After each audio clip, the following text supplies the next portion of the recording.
pau no filme, falando que o filme é gordofóbico. E só, tipo assim, como se só isso fosse. Como se isso resumisse o Ó, filme. Tipo assim. tá gravando, tá? Olha, eu gostei, mas eu não adorei. Eu achei ok. Eu, assim, não é dos melhores filmes da Aronofsky, né? Mas a atuação do Brenda Fraser eu acho que compensa também, né? Filme. Mas é isso. Mas estão fazendo no sentido. As críticas no sentido, tipo assim, de que a gente tem que boicotar o filme, literalmente. Porque o filme só é gordofóbico e só isso. E sensacionalista.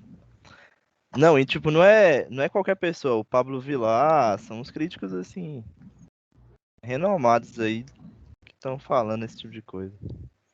Ah, eu sei lá, mas eu não vi para esse lado, não, sabe? Pelo contrário, eu acho que a gente sente até uma. Pelo menos eu, né? Senti até uma empatia por quem vive daquela forma, sabe? Assim, de enxergar e de ver como as pessoas às vezes sofrem muito, né? E eu acho que o filme nem é sobre isso, sabe? Assim, não é um filme sobre obesidade, entendeu? Não sei. É também, né? Mas não não está centrado nisso, eu acho, exclusivamente. Enfim, sei lá. Fico com medo de comentar esse trem, porque posso estar falando bobeira também, né? Eu não tenho medo, não. Eu acho que é só frescura, mesmo. Ah, Eu acho, eu, velho. o filme fala muito sobre um tema, assim, mais simbólico mesmo, sobre questão de sinceridade, né? É, e às vezes as pessoas que estão falando que esse filme não deveria existir dessa forma, assim, tipo, de alguma forma estão escondendo alguma coisa também, tipo assim, por que o cara, o diretor do filme não pode ter a liberdade de fazer o filme da forma que ele quer e tal? E, e é um filme muito simbólico também, não é um filme assim, tipo, que ele tá literalmente abusando daquele personagem e tal, tipo, tem várias interpretações, não é uma coisa tão literal assim pra você chegar e falar, "Ah, o filme é só gordofóbico e só isso." Então eu não sei não, acho que tem um pessoal meio exagerado aí nesse lado. E Eu também, tipo fico meio. assim, isso impede muita análise mais profunda do filme também. Por que eu tô falando que eu fico um pouco inseguro de falar? Porque eu acho que eu tinha que assistir o filme outra vez e perceber, talvez, algumas coisas que eu não tenha percebido de cara, né? Uma coisa que me incomodou no filme, a câmera, sabe? Eu acho que a câmera realmente ela é muito estranha, porque ela, pelo menos na minha visão, ela é uma câmera que focaliza muito o personagem central e centraliza muito nele, dando enfoque para a deformidade, entre aspas, vamos dizer assim, sabe? Isso me incomodou um pouco, para falar a verdade.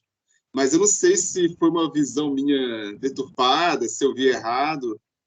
É um filme mal iluminado também. Mas eu não sei, eu tinha que ver de novo. É difícil, assim, eu ter assim, um comentário desse, assim, até porque eu também não tenho essa capacidade técnica para olhar isso. Mas eu achei a câmera meio muito intrusiva, sabe? A câmera. Mas eu não sei. Enfim, se tem uma intenção por trás disso, se é para polemizar. Não sei, mas eu gostei do filme, mas não achei maravilhoso, não, para a verdade. Entendeu? E não gostei do final. O final eu não gostei. Aquele final eu achei nem nada a ver, assim, na verdade. Você daria qual nota? 7,2. Ah, é uma boa nota. Se fosse a avaliação do Dali, um 7 pra ele é um filme ótimo. Que isso, 3-0 pro Liverpool, cara. Que isso, Manchester United vai tomar uma pistolada.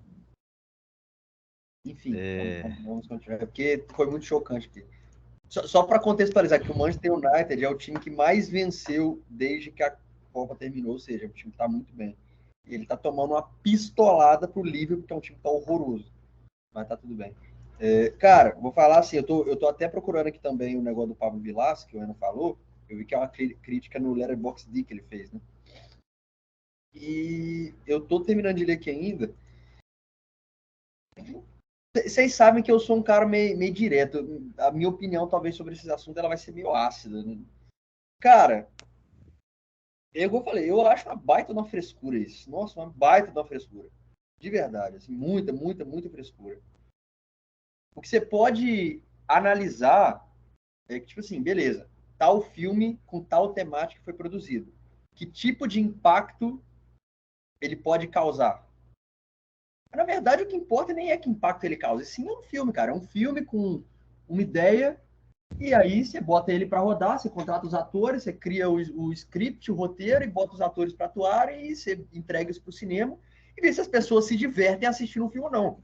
O único propósito do filme é esse.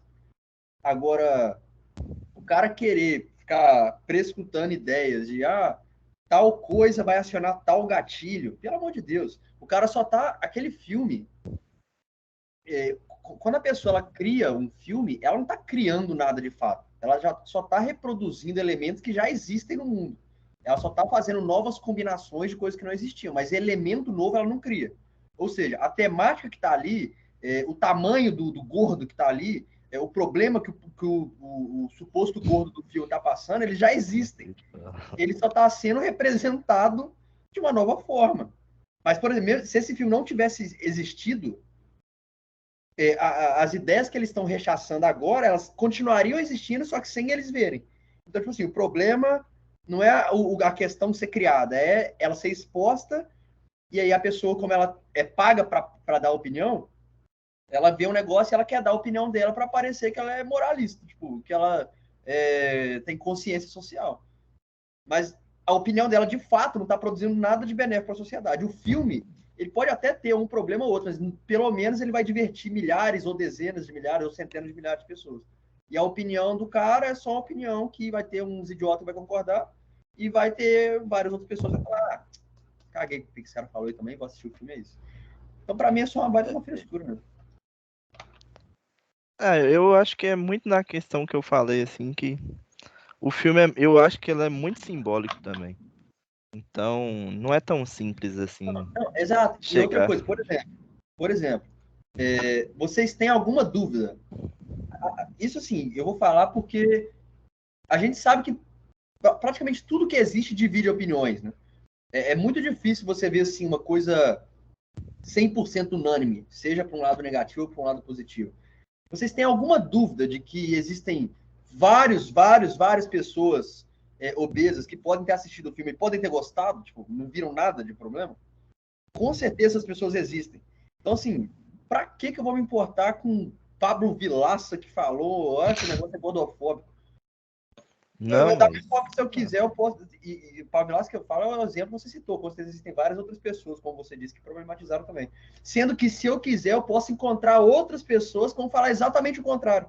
Então, tipo assim, a gente dá ouvido para quem a gente escolhe dar ouvido. A gente vai conseguir encontrar o que a gente quiser encontrar. Se a gente quiser encontrar opiniões que estão rechaçando o filme, a gente vai encontrar. Se a gente quiser encontrar opiniões que tá nem aí, só tá assistindo o filme e curtindo, vamos encontrar também. Então, é isso.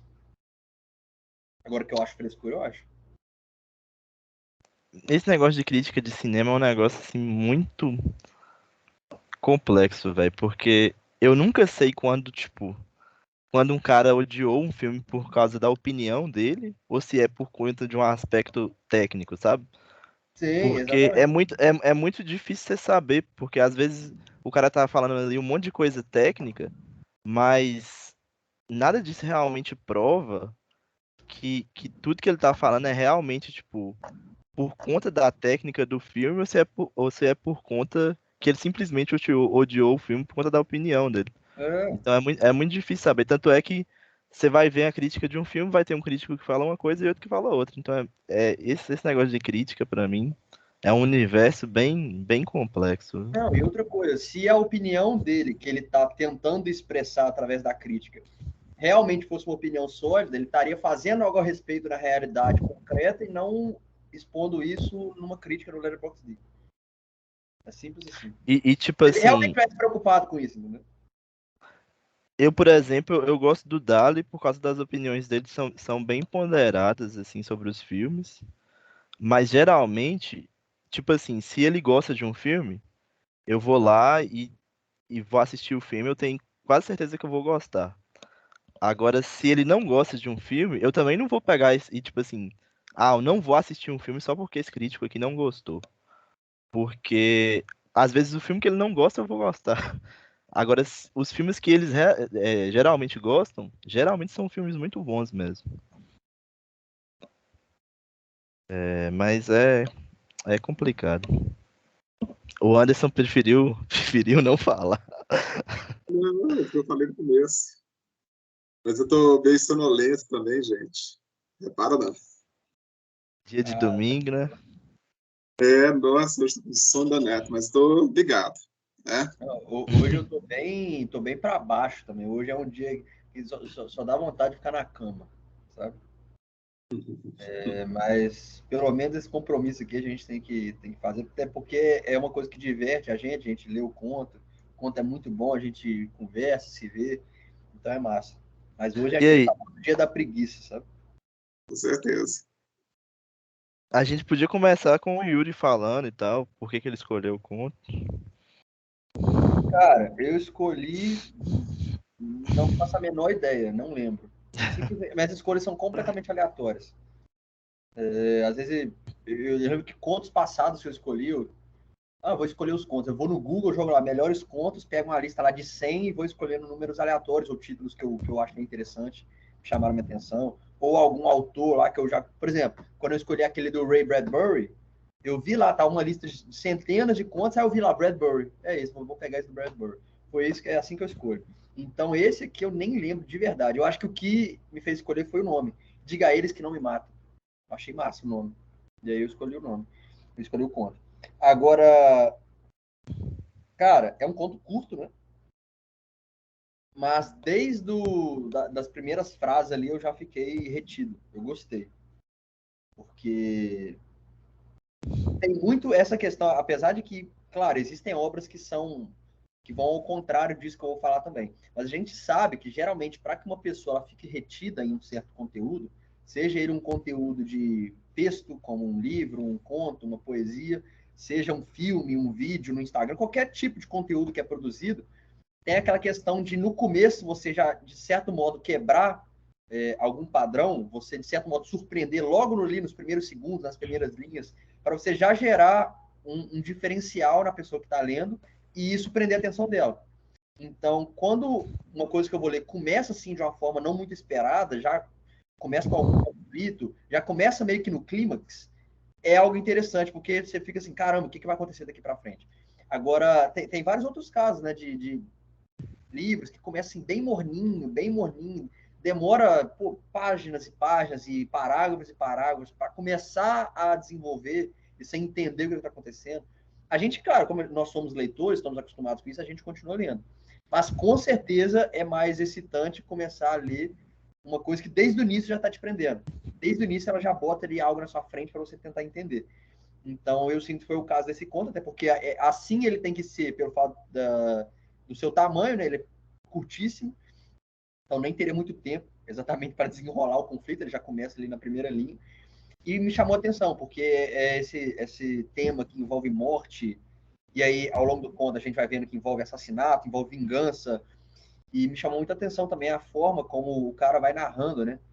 Que como ele foi levado da casa dele até o outro local, ele foi observando o solo, o lugar por onde ele passou.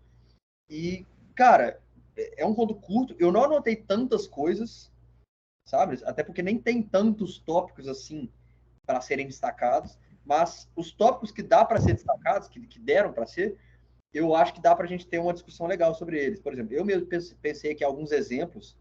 Isso não do conto, né? A gente costuma fazer muito isso. Tipo, a gente lê o conto, pega um assunto, só que aí a gente começa a falar de um assunto da nossa vida, tipo, não do conto. O conto ele só foi o pontapé para a gente pensar nesse assunto. Então, eu anotei aqui alguns exemplos, depois a gente vai falar sobre isso. mas eu gostei muito. Não foi o melhor conto que a gente já leu, mas é um conto que eu leria de novo e que eu acho que vai ser uma discussão que vai deixar ele ainda melhor, como sempre. O Anderson quer falar? Pode falar, moço. É, e esse conto, tem algum de vocês que tem um livro? Que falou que tinha um livro? O Anderson tem, né? E você viu aí se é o mesmo conto, com a mesma tradução? Ou é diferente? Não, não, a tradução desse meu aqui é diferente. É do Eric Nepomucemo. E Ah, eu acho que. o nome do conto até muda um pouquinho. Qual que é o nome do conto aí? Acho que é Diga Diga a a eles eles. que não me matem. Ah, é bem parecido. Aqui é Diga que não me matem, só que tem uma exclamação, que eu acho uma ênfase, sabe? Diga que não me matem, exclamação. A diferença é essa, tá? Mas eu acho que a versão que a gente leu pela internet não tem nem a tradução, né? Não fala nem quem traduziu. Aí é mais estranho por causa disso. Nem quem publicou, nem nada. Será que deve que a sua é mais qualificada, né? Aí do livro. Eu não sei. O Eric, que é o tradutor aqui, ele é um cara bem conceituado, porque ele traduziu vários livros de Gabriel Garcia Marques e de outros autores latino-americanos bem importantes, né? Então, assim, eu acho que ele é o tradutor mais famoso do Juan Rulfo, o Eric, tá? É. Não sei se é a tradução melhor, né? Mas ele é um cara conceituado. Resumindo, é isso. Uhum. É, eu não fiquei tão preso por esse conto, assim, nem no início e tal, mas principalmente no início ali, eu tive que voltar um pouco ali. Acho que estranhei um pouco a linguagem, mas não, tipo assim, de achar ruim, só de achar diferente mesmo. É, e também já só do conto ser 3 páginas já dava um impacto, assim, porque a gente tá acostumado a ler contos mais longos, né? Ultimamente. E é até uma discussão que a gente, vez ou outra, volta, né, sobre essa questão, né? De, do tamanho dos contos e tal, porque é uma coisa diferente mesmo, um conto de 3 páginas, assim. E eu tava pesquisando sobre o autor depois, né?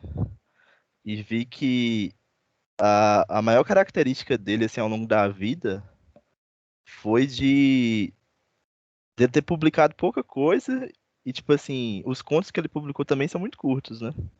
Não sei se todos são curtos, mas ele era um autor que gostava de deixar as coisas bem enxutas, assim, digamos. Ele mesmo falava que as palavras, tipo assim, tinham que ser ditas só o imprescindível. Não tinha que ficar colocando coisa a mais que não fosse imprescindível para a história e tal. Então achei um estilo bem diferente e gostei desse estilo, assim. E também acho que tem algumas coisas de fundo que dá para discutir com o conto, mas a história em si, não achei que foi uma história assim tão impactante. É, também não foi uma história ruim, claro, é, mas acho que o pano de fundo da história, assim, principalmente a questão da morte e tal, que leva a gente a pensar muita coisa, acho que essa parte que eu achei a mais interessante, assim. Que leva a gente a pensar sobre a questão da morte. E também É, sobre, e também sobre um outro tema que é a questão da Terra lá também, que eu acho que depois a gente pode discutir, que tem um pouco a ver com a vida do Juan Rulfo. Só sobre um Mas. comentário rápido, por exemplo, a gente já comentou isso várias vezes, na verdade, né? Que quando a gente começa a ler, pelo menos é um hábito que acontece muito comigo, o Anderson também já falou, o Eno também eu acho que já falou, quando a gente começa a ler, a gente, principalmente na primeira página, precisa voltar várias vezes, né? Então, porque a gente geralmente está desfocado, e aí a gente vai entrando no flow da leitura e aí pega e lê direto. Então, quando eu disse que o conto, ele retém, é claro que isso aqui que eu acabei de citar, ele acontece ainda assim. Né? A gente está ali frio na leitura, então a gente vai começar a ler, a gente demora a pegar ali a pegada do conto, do livro mesmo, demora a entrar no flow. Mas quando eu digo que ele retém, é porque desde a primeira linha você sabe que o cara ele vai morrer. Então, a comparação que eu fiz é tipo assim, ela é diferente de um outro tipo de leitura que você começa e ela demora uma página, 2 páginas, 3 páginas, para você realmente ser introduzido a algum elemento que vai te eletrificar. Ali não, cara, você já começa o conto, não é sobre a história ser boa ou não, isso aí a gente realmente só vai conseguir saber depois de terminar o conto. E eu também não achei nada demais a história, é uma história simples. Tem um cara que vai morrer, um cara que aí depois ele fica implorando ali pro filho para ele não morrer, depois ele é levado até o local, descobre o que aconteceu, conta um pouco do que aconteceu ao longo da vida dele, é isso, a história é muito simples. Mas, cara, o fato dessa questão do elemento morte ser introduzido desde o primeiro contato é algo que ele te eletrifica, de certa forma. Ele não é uma história morna, entendeu? Desde o início você sabe que vai acontecer alguma merda. Então você já fica em alerta. É esse tipo de retenção que eu digo, sabe? Mas esse negócio de se distrair durante a leitura, cara, isso acontece demais comigo. Demais, demais, demais, demais. Tanto ali na primeira página, várias vezes eu tô lendo e a história tá interessante. Isso qualquer leitura que eu faço, tá? A história tá interessante, ou seja, não é por tédio da leitura. Eu começo a ler a mesma frase 50 vezes seguidas, tipo, não sei, parece que eu bugo. Então, eu tenho muitas paradas de me distrair durante a leitura, não sei se vocês têm também. Mas é isso, é só esse meu comentário. Porque realmente o elemento morte, e tem outros elementos também, por exemplo, o Anto mesmo já disse isso, né? É que o elemento morte e o elemento sexo são as coisas pelas quais geralmente a literatura se envolta, né? Ou a morte ou o sexo. Então, geralmente, quando esses elementos são introduzidos assim com agressividade, a gente sabe que algo bom vai vir dali. Só uma curiosidade, gente, sobre o autor. O tradutor, o Eric, ele foi amigo do Rulfo, tá? Eles se encontraram algumas vezes, trocavam telefonemas, enfim. Então, talvez até por isso, na tradução, talvez seja mais interessante mesmo, né? Porque ele teve esse contato próximo com o autor. Ele fala aqui no pós-fácil, que é assinado pelo tradutor, que o Rulfo provavelmente foi o maior escritor mexicano do século XX, um dos maiores da América Latina e de todo mundo no tempo que ele viveu, tá? E ele tem só 3 livros, né? Que é o Pedro Páramo, que eu já falei com vocês que é maravilhoso, que é o romance dele, a obra-prima, esse livro de contos do Chão em Chamas, e tem um livro que chama O Galo de Ouro, que é um livro póstumo, que são vários fragmentos, e parece que, assim, fragmentos de coisas para o cinema, porque o Rulfo, ele exerceu muitas funções. Ele, além de escritor, ele foi fotógrafo, ele foi roteirista, eu acho que ele foi também, escreveu artigos para jornais, foi jornalista, o cara, tipo assim, era um self-made man, né? Ele foi Então, é bem antropólogo, parece. interessante. Oi? Antropólogo não, ele trabalhava com uma parte da burocracia da antropologia. Ele foi coisa demais. É bem interessante a vida dele. E ele inovou muito em relação à escrita, porque ele trouxe essa ideia da concisão de uma forma com frases muito secas, sabe? Que lembra muito, talvez, o Hemingway, né? Que a gente já tinha lido aqui também, né? Que é um cara com estilo bem seco, né? Mas é isso. O que eu li desse cara até hoje eu gostei demais. Achei esse conto aqui também Mas, excelente. mas ele só tem 3 obras. Você só leu Pedro Páramo, então, até agora, ou não? Pedro Páramo, O Chão em Chamas, que é o livro de contos, de onde esse Mas conto foi você tirado. leu? Não, eu conheço outro conto desse livro que foi trabalhado em Diálogos ano passado, que a Etna Ah, escolheu, massa. entendeu? E era bom? Um ótimo conto, tá? Ótimo também. E ele tem um livro que é o Galo de Ouro, que é esses fragmentos, tem um Mas, argumento lá mas pro filme. Pedro Páramo você leu. Pedro Páramo eu li. Nossa, é maravilhoso. Né? Dizem que é muito bom mesmo. Maravilhoso, gente. Você tem ideia? Eu vi uma vez o Eric dando uma entrevista, ele falou que o Pedro Páramo, para ele, é o principal livro da América Latina. Tipo assim, supera qualquer outro, entendeu? Até 100 Anos de Solidão. Ele acha que Pedro Páramo é É, o mais importante, entendeu? e essa história desse autor é bem interessante por conta disso, né? Porque ele escreveu os livros e ele mesmo decidiu não escrever mais. E esses livros foram ficando cada vez mais famosos, mais famosos, mais famosos. E ele decidiu não escrever e ele não explicava por quê. Tipo assim, eu até tava lendo falando, tipo, às vezes ele falava assim, ah, meu tio que contava as histórias morreu. Tipo assim, não dava uma explicação objetiva do porquê que ele parou de escrever, sendo que ele escreveu livros tão bons. E também que antes, quando ele escreveu, tinha um impacto mais de, tipo assim, de assustar as pessoas mesmo, por causa dessa linguagem mais seca, igual você tá falando e tal. Mas que depois foram virando obras clássicas, assim, ao longo do tempo. E faz um contraste com os outros autores latino-americanos, né? Porque tem alguns que escreveram muito, né? Acho que a maioria desses autores famosões aí, né? Não sei se o Cortázar escreveu muito, mas o Garcia É, Marques, o Vargas Llosa, o Borges, né? Escreveram bastante, né? Esses autores do realismo mágico e esse cara que, tipo, com 2 livros, o cara simplesmente é o maior escritor mexicano do século XX. É uma loucura mesmo. Se for parar pra pensar que, tipo, que até essa questão na vida dele, assim, foi uma questão de ter poucas obras, mas que tiveram muito impacto, né? É bem interessante isso. gente, só comentando Fala. rapidinho o que o Yuri falou, eu também achei muito legal essa questão de usar o flashback no conto, de começar assim com esses eventos fora de ordem, né? Chama bastante atenção, porque eles deixa a gente bastante curioso. E,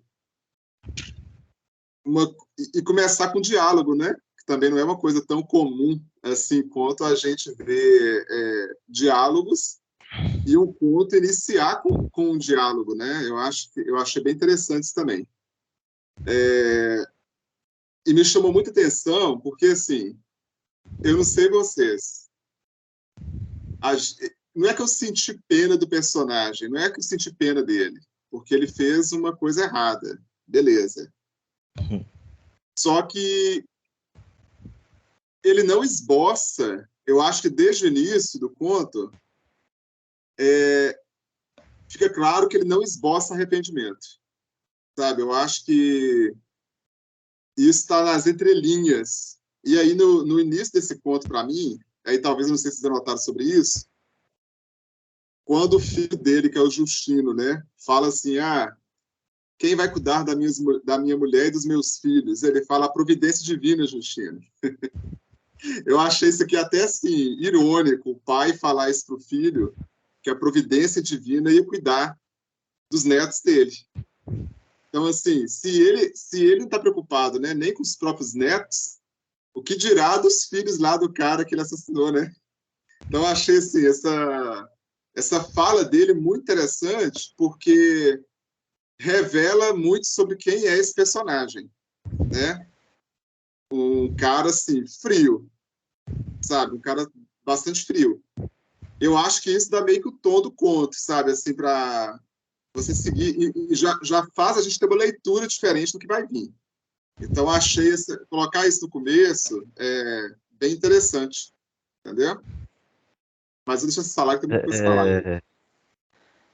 É, eu senti, assim, que acho que todos os personagens desse conto, eles têm uma relação com a morte, tipo assim, meio banalizada, uma coisa meio estranha.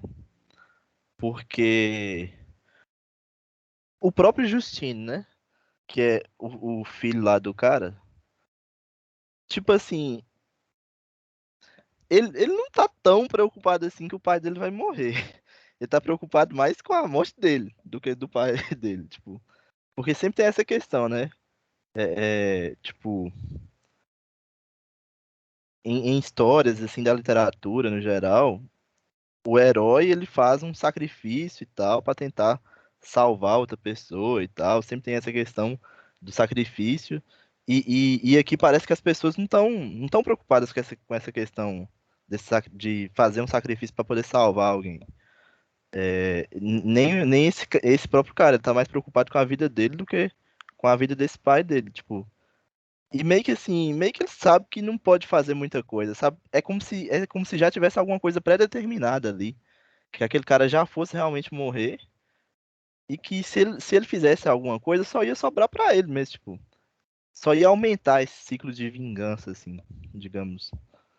É, E, sei lá, tem outras partes também que eu acho que vão nesse sentido de que a morte é uma coisa mais banal. Tipo, o próprio cara que matou, ele não fala que ele matou. Ou se fala, fala só lá na frente, mas ele não dá detalhes. Ele até fala um negócio lá de que, tipo, que aconteceu do cara matar a vaca lá dele, por causa o gado lá, por causa da questão da terra, que ele tava colocando a vaca na terra do outro cara. Mas aí, tipo assim, ele só fala isso e fala que o cara morreu. E aí fala que, tipo assim, que tem alguma coisa perseguindo ele mesmo, porque ele fica com medo de alguém se vingar dele. E aí que ele começa a fugir e tal, e ter essa vida que ele vai ter durante anos, uma vida de fugir da morte, digamos assim. Mas ele não se preocupa em, por exemplo, em detalhar, igual você falou, em detalhar a morte do cara e falar que ele se arrependeu e tal. É só uma coisa que simplesmente aconteceu, tipo assim. A vaca do cara morreu, então ele morreu no outro dia. Foi uma coisa assim, tipo. Ele até fala lá da questão de março e abril, né? E essa questão vai ficando uma coisa assim estranha mesmo sobre essa relação que esses personagens têm com a morte. E depois eu posso falar mais um pouquinho sobre a Terra, mas se o Yuri quiser comentar sobre esses temas aí. Seu microfone tá fechado. Só uma coisa rapidinho que você comentou. Eu não sei se era o caso de o cara não tá, de o filho, né, não tá preocupado. Porque o que eu percebi também durante o conto? Não parece ser um conto da nossa época, assim. Na verdade, eu vou até ver qual data que ele foi escrito, que eu nem lembro, se vocês chegaram a comentar também. Mas com certeza não é recente. Mas o que eu quero dizer é que, obviamente, ele não foi escrito agora, mas ele não representa uma modernidade, sabe? Ele representa, pelo menos ao meu entender, que é, assim, de uma época bem antiga. Bem antiga, bem roça, todo mundo ali com costumes muito específicos. E uma coisa que eu observei ao longo do conto são pequenos rituais. Década Todos de eles têm pequenos 50, tá? rituais. Década de 50, todos eles têm pequenos rituais. Então, por exemplo, desde do momento que o pai foi levado para a morte, o filho estava ali, estava acompanhando. Ou seja, é como se ele estivesse presenciando uma cerimônia de algo que já estava óbvio que iria acontecer. Quando o filho não faz nada, claro que tem também o medo ali dele fazer algo e morrer, né? Tanto que o Enon comentou aquela questão de que geralmente a jornada do herói, né? Ele fazer alguma salvação, ele fazer algo heróico ali que vai mudar o rumo da história, isso aí realmente faz muito sentido o que você falou, mas ele não se presta a esse papel, ele realmente simplesmente aceita o destino, porque parece estar muito claro para todos que aquilo ali é um destino óbvio que iria acontecer, né? Independente se já tem muito tempo que o cara assassinou o outro, independente se, por exemplo, vai matar o pai dele, cara, o meu pai matou aquele cara naquele momento e o filho do cara que morreu tá vindo prestar vingança. Não tem o que eu fazer. Igual, por exemplo, tem várias cenas de filmes, de séries que retratam isso também. Por exemplo, em Peaky Blinders, não sei se vocês já assistiram, mas tem uma cena que acontece exatamente isso. uma gangue mata várias pessoas de outra gangue, e aí essa gangue que sofreu primeiro, depois o dono dela, né, o líder, chega e dá um tiro na cabeça do líder da outra gangue, ou seja, ficou par a par, é meio que ficou equivalente em algum momento. Então, a equivalência em algum momento ela tem que acontecer. Né? Então, The teve o Walking Dead assassinato no também tem passado. isso. The Walking Dead também tem isso, verdade. Então, é claro que se ele pudesse, né, ele com certeza tentaria salvar o pai. Mas muito por conta dessa época, desses costumes ali, de talvez ser uma cidade pequena, uma cidade mais de roça, me parece algo muito natural. Né? O processo ele foi visto como muito natural. E alguns outros pequenos rituais que eu observei também, por exemplo, a busca do cara na casa dele, e aí ele mesmo vai narrando e contando um pouco de como que é essa caminhada até lá, né? Simplesmente o pessoal busca ele lá e vai em silêncio carregando. Ninguém fala em nenhum momento que ele vai morrer, ou se fala, é bem no início, sei lá, mas durante o percurso ninguém fala nada. Eles simplesmente vão caminhando, caminhando, caminhando, caminhando, simplesmente indo em direção ao seu destino, que ele já sabe qual é. E aí outros rituais também. A partir do momento que o cara chega lá, o filho, né, que vai cometer a vingança, ele imediatamente se presta o serviço de esclarecer o que está acontecendo. Ou seja, ele não é nenhum tipo de homem covarde ou que vai atirar pelas costas, ele simplesmente, cara, você está vindo aqui porque aconteceu tal coisa e agora você vai receber aquilo que você merece. E explica ali com toda a calma do mundo, com todos os detalhes do mundo, realmente como, entre aspas, né, um homem de caráter faria. E aí, então, tem esse ritual da apresentação, do Mas, sentenciamento, sabe? Pode falar. não, é só que eu ia falar que tem uma parte ambígua no final, porque o cara, o general lá que vai se vingar, ele dá, tipo, uma colher de chá pro cara que ele fala que para embebedar ele, pra ele não sentir dor. Só que Exatamente. no final do conto, você vê que o corpo do cara já tá todo peneirado de bala e tal, e aí você fica sem saber exatamente o que que aconteceu. Se o cara realmente, tipo, fuzilou o outro lá para ele sentir a dor realmente, ou se não, se eles cumpriu com essa promessa aí de ser mais Não, bonzinho, digamos, na morte do cara. não acho que seja isso, não, porque, por exemplo, eu ia citar também esse ritual aí da bebida, né? Então, outra coisa, ele prestou esse esclarecimento no início como se fosse, assim, o momento da sentença, ele está deixando claro qual é o julgamento, qual é a sentença, e aí ele não mata o cara imediatamente, sendo que ele poderia fazer isso, ele fala, não, pega e amarra o cara lá e deixa ele ficar um pouco de molho lá, ficar sofrendo um pouco lá, ficar pensando na vida, e aí sim vai acontecer o ritual do assassinato. Esse negócio da bebida também me chamou a atenção, porque também não me passa a impressão de que é uma vingança simplesmente pela vingança, né? De o cara tá muito puto, até porque, se não me engano, tinha 35 anos, era um negócio assim que tinha acontecido o assassinato. Então, pô, já passou 35 anos, o filho não tá espumando de ódio ainda. É como se ele tivesse ele simplesmente cumprindo um dever. Se ele tivesse espumando de ódio, ele teria invadido a casa do maluco, assassinado ele, dado facada nele, enforcado ele, torturado ele de todas as formas possíveis. Então, não foi esse o caso. Né? Todos esses pequenos rituais que ele está seguindo mostra que ele está simplesmente cumprindo ali um dever. E o fato dele ser coronel talvez explicite ainda mais isso, porque mostra que ele seguiu um caminho de uma certa disciplina, que um certo tipo de cargo que cumpre rituais, que cumpre, não sei, tipo, certos ritos, como se fosse rito de passagem mesmo, algum certo tipo de rito de passagem. Né? Então, essa questão da bebida mostra que ele não está ali exatamente para torturar o cara, humilhar o cara, ele está simplesmente ali para cumprir o dever de vingar o pai dele independente de se o cara vai sentir dor ou não. E aí ele presta essa questão de dar bebida pro cara. Às vezes é só porque ele tá, de certo modo, sentindo empatia ali pelo cara, mas ele sabe que ele vai morrer de qualquer forma. E a questão do fuzilamento, né? Eu acho que não era questão de, vou fuzilar ele, encher ele de bala só para ele sofrer mais. Eu acho que era simplesmente a forma como era executada o assassinato antigamente, né? Botava o cara ali e chambrava o pente inteiro nele até ele morrer. É isso.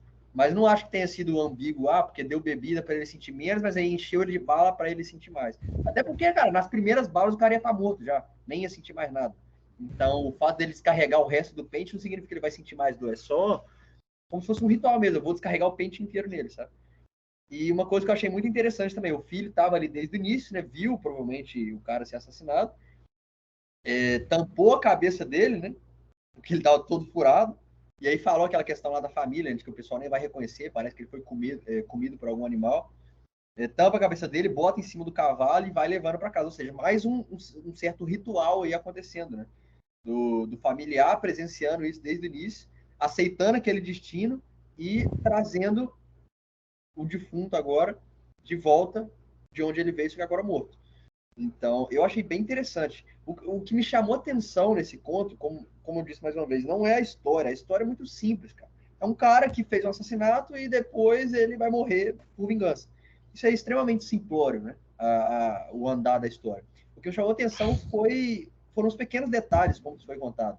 Então, essa questão dos rituais, a questão de aceitar o seu destino, um pouco ali da época que isso está inserido, sabe?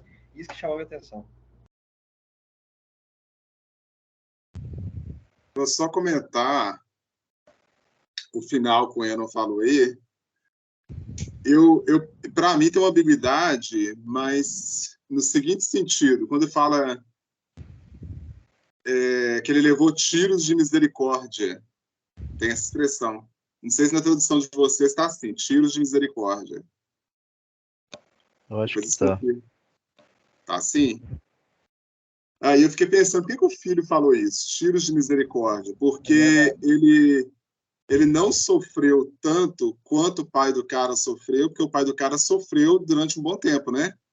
Ele foi esfaqueado e foi jogado no arroio, trespassado por uma lança, né, de cutucar boi. Então, tipo assim, o cara sofreu demais. Aí eu Não, falei, será que é de ele foi misericórdia? morto a machadada. Machadada, né? Pois é. Mas ele não morreu de imediato, né? Ele não morreu de imediato. Aí, nesse caso, o cara que levou os tiros, dá a entender que ele teve uma morte bem mais rápida, entendeu? Do que o outro cara lá que ele tinha matado. Só que eu fiquei pensando também se poderia ser no sentido de que depois que ele matou o cara também, ele até fala, né? Que ele já tinha pagado a pena, porque ele viveu a vida toda se escondendo, então ele não teve vida, né? Então talvez a morte para ele também fosse uma espécie de libertação dessa vida de fuga que ele teve depois que ele matou. Então eu não sei qual o sentido realmente que o filho empregou quando ele fala de tiros de misericórdia, né? Se foi para o pai parar, sair desse sofrimento de certa forma, né?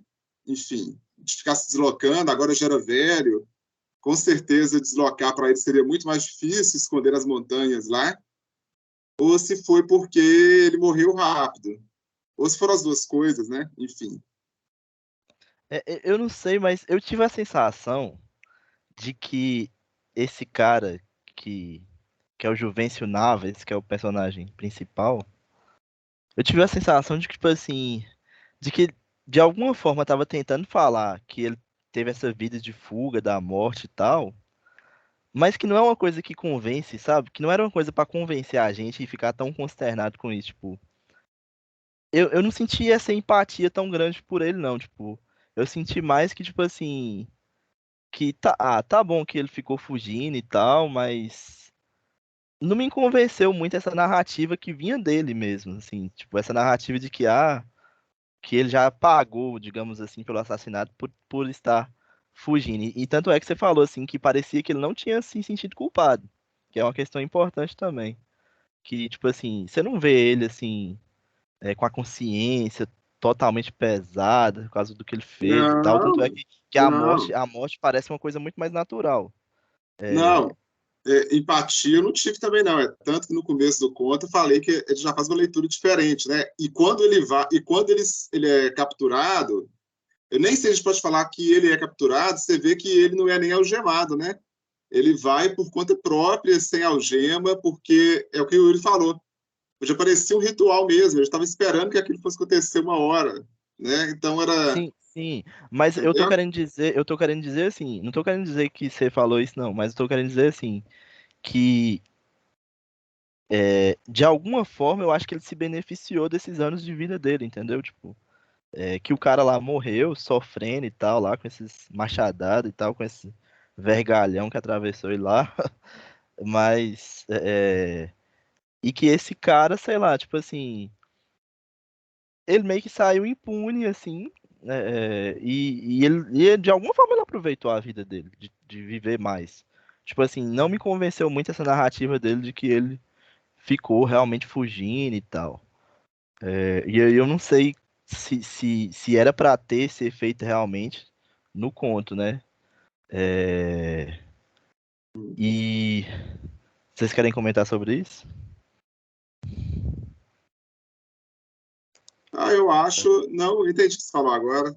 Eu entendi. Entendeu? É, e eu até dei uma pesquisada que eu tava vendo. Esse cara, o Juan Rulfo, né, o autor, ele nasceu em 1917.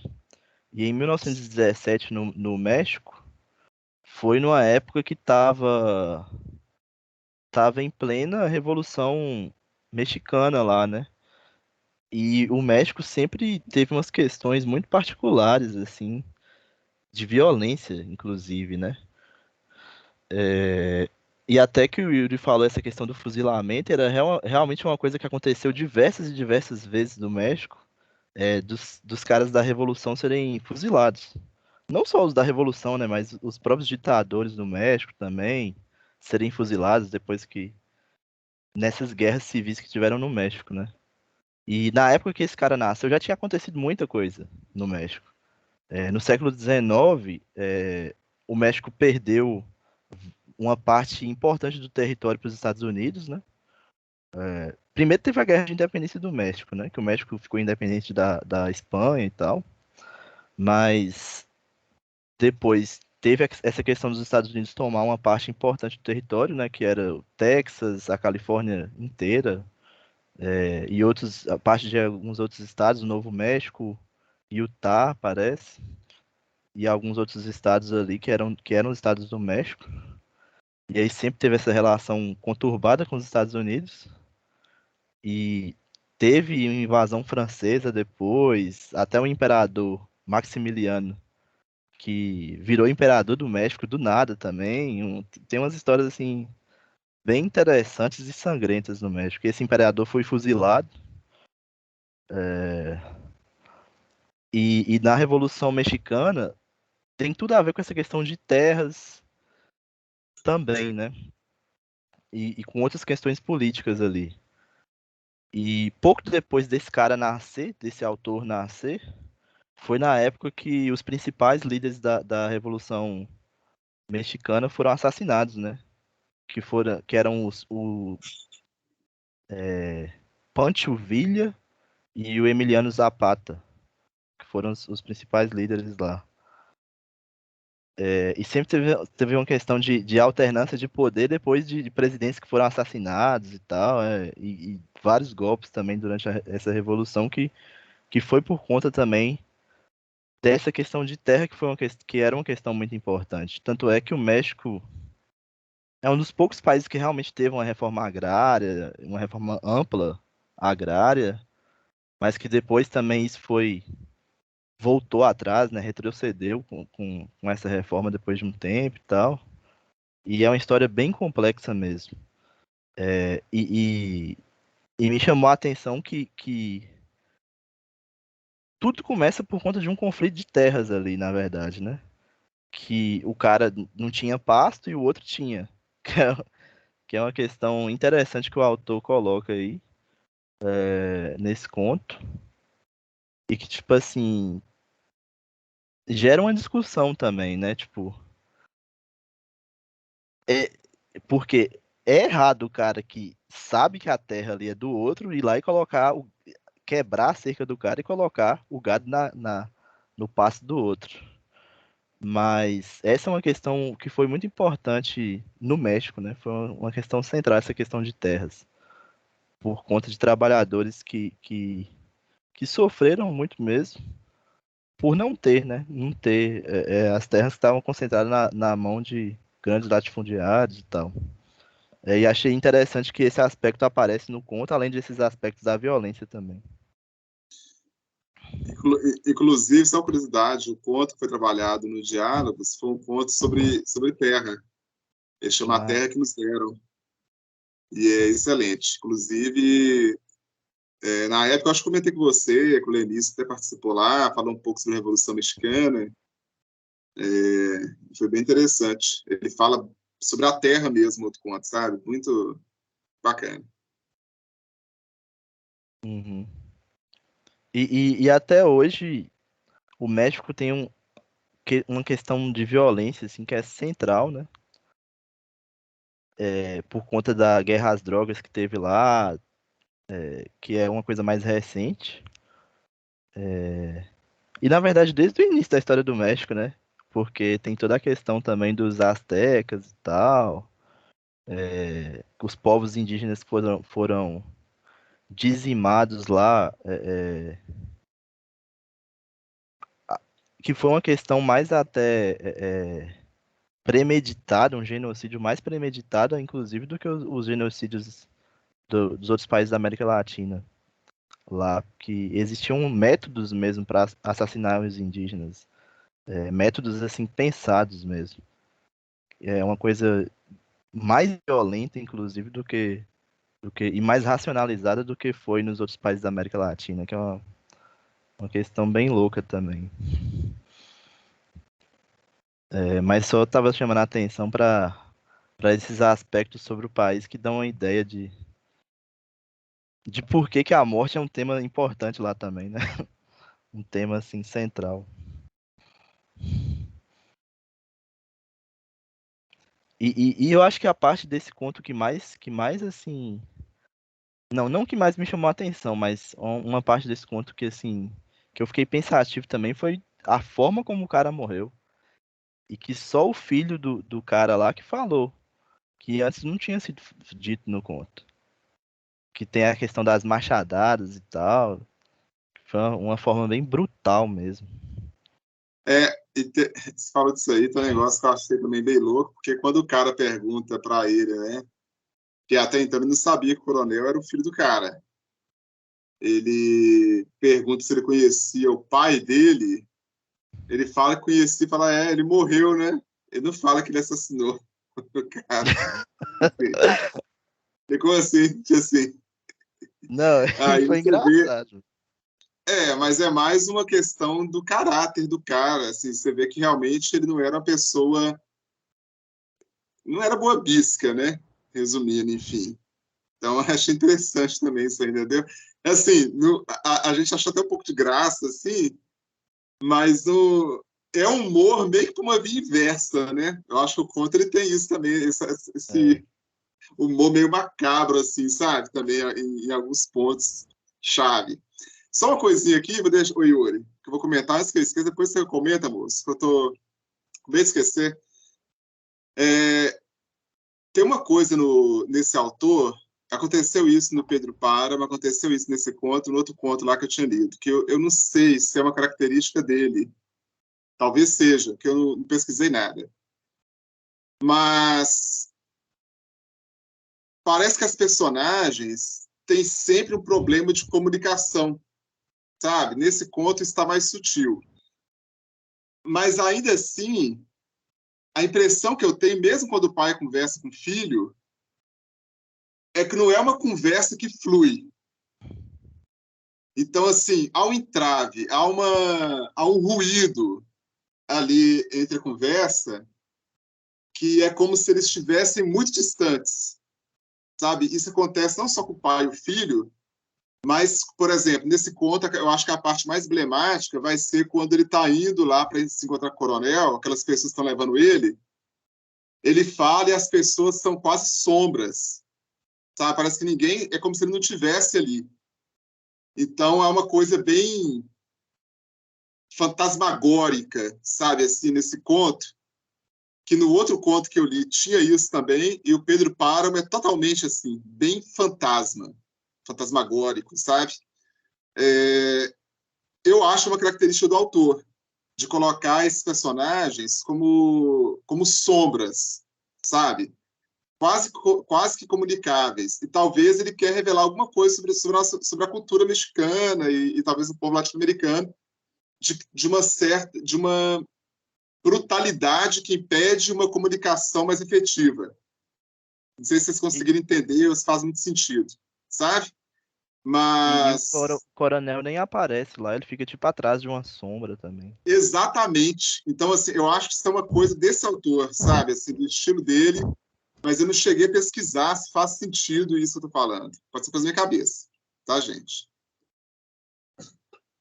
Cara, uma coisa que você citou e que tá ficando muito na minha cabeça é o seguinte: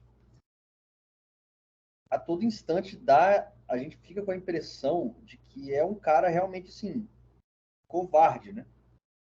Como se fosse um covarde, um belo de um covarde. Todos os elementos do conto inteiro dão essa impressão. O que eu estava pensando aqui? Se a gente quiser lembrar e pensar, a gente com certeza vai conseguir encontrar filmes ou séries ou livros de um herói, um cara ali realmente valente, que morre e ele aceita a morte. Isso a gente consegue encontrar muito também em pessoal do exército, né? Pessoal que vai para a guerra, pessoal que assim vai sabendo do que pode acontecer e se aquele destino chega até ele, ele aceita, entre aspas, de bom grado, né? Ele se entrega aquilo. Então, querendo ou não, pelo menos no nosso subconsciente, pelo menos assim, bem subliminarmente, a gente entende um pouco o que esse tipo de coisa significa, né? Aquela pessoa que fica relutando demais, fica insistindo demais, parece que ela está com medo de tudo a todo instante e ela vai tentar de todas as formas, igual um rato, fugir daquela situação. A gente consegue observar muito bem a diferença entre esse tipo de pessoa e aquela pessoa que ela pode tentar fazer alguma coisa, mas de certo modo ela aceita aquilo que vem até ela. E quando a gente fala aceita, né, não é que ela aceita de forma passiva, mas a partir do momento que ela toma alguma ação e ela toma, após essa ação, uma consequência, ela vai se submeter àquela consequência, seja ela algum sofrimento ou seja ela a própria morte. Então, isso a gente consegue observar. Ela paga o preço do que ela faz também. Ela aceita pagar o preço daquilo que ela faz, exatamente. Então, isso avaliando aqui de novo, lendo aqui mais uns trechos novamente, desde o começo a gente percebe que o cara, ele basicamente se comporta como um rato, como um covarde. Ele vai fazer de absolutamente tudo para tentar se livrar daquilo que ele diz que não vale nada. Ele mesmo usa como argumento, não tem por que você fazer isso, porque eu não valho mais nada, eu já estou velho. Então, para que você quer viver? Você vai dar lá mesmo, então, você não vale mais porra nenhuma, então você quer viver para quê? Então, parece que... E outra coisa, tem um momento que fala assim, né? Que subitamente, a partir do momento que aquilo acontece, subitamente surge nele a vontade de viver. Ou seja, antes ele não tinha vontade de viver, então a sua vontade de viver, ela só existe porque você está em perigo. Então é mais um motivo para você, sei lá, é uma tentativa de usar isso como argumento para viver, mas na verdade, na prática, é só mais um argumento que não prova nada, que significa assim, cara, você só quer viver porque você está prestes a morrer. Ou seja, antes você não tinha vontade de viver de fato. Então o seu argumento ele está indo contra você mesmo. Tipo, você está tentando dar a entender que você não vale nada. Outra coisa, ele usa como argumento assim, porque fala pro cara que se ele me poupar, ele vai estar salvando a própria alma. Ele a todo instante ele tenta usar esses argumentos chulos, esdrúxulos, para tentar salvar a própria pele, sendo que aquilo que ele está vendo à frente dele é o preço que ele já sabia que em algum momento ele iria pagar. E ainda assim, ele se recusa a enfrentar aquilo igual homem. Sabe? Outra coisa, ele tenta botar o filho dele na reta, sendo que se o filho dele comenta aquilo, né, de cara, eu não posso ir lá, porque se eu for lá pode sobrar para mim. Se o filho dele sabia disso, o pai também sabia disso. Então, se o filho tem a consciência de que, caso ele tome alguma ação, algo poderia sobrar para ele, o pai também sabia que se o filho for lá e fizer de um jeito meio errado, talvez só para o filho também. Mas ele não se importou. Ele prefere mais apostar que vai botar o filho dele numa enrascada e eles vão se salvar do que enxergar que pode dar merda pro filho dele também. Mas ainda assim ele toma esse risco. Então, aí o filho dele, depois de muita insistência, depois de muita relutância, pensa, né, começa a cogitar a possibilidade e começa a apresentar algumas objeções. Não, mas se der errado, quem vai cuidar da minha família? E aí o pai responde, sei lá o que, a providência, Deus vai cuidar de tudo. Ou seja, mais uma resposta de covarde. Não que usar o argumento de providência seja covardia, não é isso. Mas naquele momento, o argumento, quando ele fala assim, a providência vai cuidar disso, Deus vai cuidar disso, ele não acredita nisso de verdade. Ele só está usando isso como argumento para quebrar a objeção do filho e fazer com que o filho age da forma que ele quer. Sabe? Então é mais um indício de que ele simplesmente está fazendo de tudo para salvar a própria pele, como um belo de um covarde. Né? Em vez de não envolver os outros, em vez de só aceitar o seu próprio Eu acho que você levantou uma questão interessante, porque realmente esse personagem parece que ele tá sempre fugindo de uma responsabilidade ética com as outras pessoas. Porque tem essa questão do filho e da família do filho dele, que é como se ele não se importasse. Aí tem a questão do que iniciou tudo, que foi a questão da cerca. E aí entra também a questão do diálogo, né? Pra ele, tipo assim, ele não foi lá dialogar com o cara e pedir o cara, ô, me dá um pedacinho de sua terra aí e tal, me dá me empresta aí, eu vou te dar uma retribuição por isso, nada. O cara só chegou lá e cortou a cerca, colocou o gado dele lá e pronto. E aí, no momento que o cara ainda avisou ele, o outro cara teve o diálogo. O cara avisou ele, olha, se você fizer de novo, eu vou matar sua vaca aí. E foi o que aconteceu. E, tipo assim, simplesmente ele achou que ele tinha o direito de matar o cara. Ele não tem uma responsabilidade ética nenhuma com nenhuma outra pessoa. É como se ele não enxergasse o outro. Então, nessa questão, eu acho que tem essa discussão sobre o outro aí. O outro que o cara que tá lá, ele não enxerga o outro. Esse personagem principal desse conto, ele não enxerga o outro. E tanto é que eles a todos os momentos do conto são assim. Na hora que ele tá lá com o filho do cara, ele não se considera, ele não tem, tipo assim, um pensamento de culpa e tal, e vai lá tentar pedir desculpa pro cara, e simplesmente falar, o cara morreu. Tipo assim, igual a gente tava citando aí. Ele não tem essa responsabilidade ética. E ele realmente usa dessa questão a providência divina, é só como desculpa esfarrapada mesmo. Porque ele não tá nem aí se o filho dele vai se fuder lá também pra poder tentar salvar ele. Nesse sentido, né? Tanto é que ele usa essa questão da justiça divina como uma coisa, uma desculpa esfarrapada.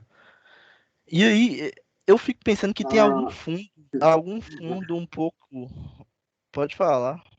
não, só a mulher dele vai embora, a gente nem sabe muito porquê, mas Exatamente. E ele caga, né? Tipo assim, a mulher vai embora, ele não tá nem Ah, aí. tem isso também, tem isso também. A mulher dele vai embora, ele caga pra mulher dele e foda-se. E aí, aí tem duas questões que eu acho que assim que move o ser humano assim para ter esse tipo de responsabilidade ética e que esse cara não tem. Tanto por uma questão mais moral, assim, tipo, eu vou fazer isso porque na verdade tem três, né? Três vieses assim que poderia mover ele nesse sentido, né? Uma questão mais moral, tipo, é, é, vou fazer isso porque eu tenho que ser correto e tal, idôneo. Poderia mover ele nesse sentido. Outra questão seria uma questão simplesmente da lei, tipo, é, ah, pelas leis gerais, assim, da, da nossa sociedade, digamos assim, não é correto eu fazer isso, eu vou ser punido por isso, então eu não vou fazer. Só que não, ele desobedece às leis, digamos assim. Não sei se era lei escrita, mas de alguma forma tem uma lei que dá propriedade privada ali do cara, né? E outras leis também que ele não segue. E outra coisa também que poderia mover ele seria um sentido da providência mesmo. Se ele realmente acreditasse em Deus e tal, ele poderia ter, tipo, esse pensamento de, não, eu não vou fazer isso porque senão eu vou ser punido por Deus, ou eu tenho que fazer uma coisa boa em retribuição, ou gratidão a Deus e tal. E ele não tem nada que tipo assim, que dê uma cartilha ética para ele sobre a vida, assim. É impressionante isso nesse conto mesmo. Eu achei muito interessante você levantar essa discussão, porque realmente esse personagem é muito assim.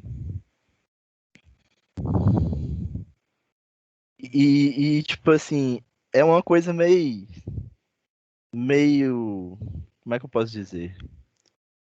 Num sentido mais existencialista, assim, meio niilista, essa vida desse cara, porque É como se, tipo assim, eu tô vivo mesmo e foda-se, eu vou fazer o que eu quiser e não vou ligar muito pro que tá acontecendo.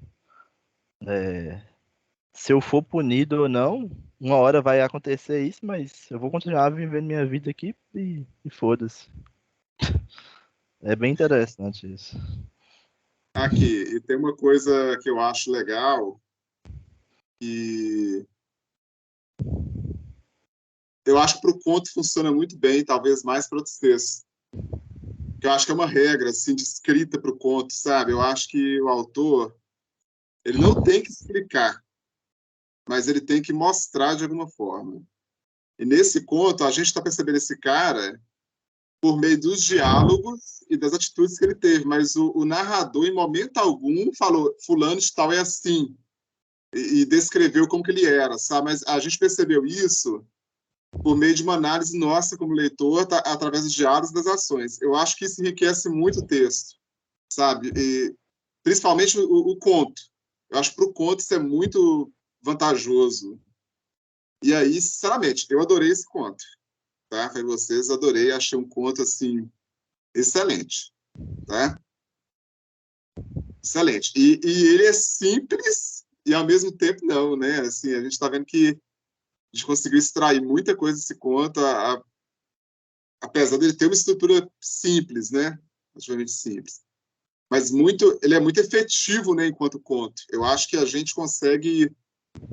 Ele é um conto que tem uma força muito boa, sabe assim, né? Para o tamanho dele, é um conto curto, mas é um conto interessante, é instigante. Então, assim, eu acho um conto excelente, viu, gente?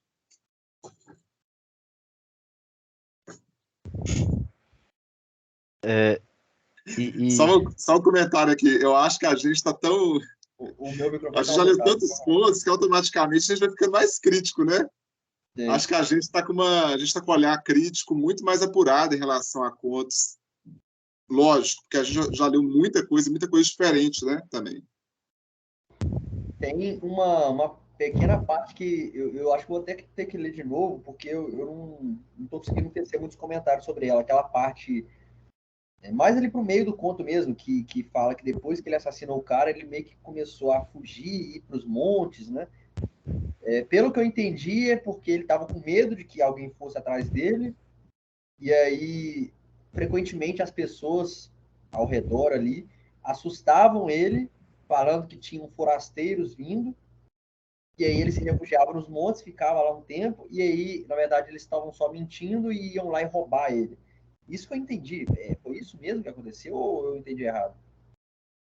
eu não sei essa parte de roubar, mas o Tem, resto, tem aqui, ó. Deixa eu realmente. procurar. Ó. Mas os demais insistiam em que eu andava com as precatórias em julgamento para me assustarem e continuarem a roubar-me. Cada vez que alguém chegava à aldeia, avisavam-me. Andam por aí uns forasteiros, Juvencio. E eu fugia para o monte.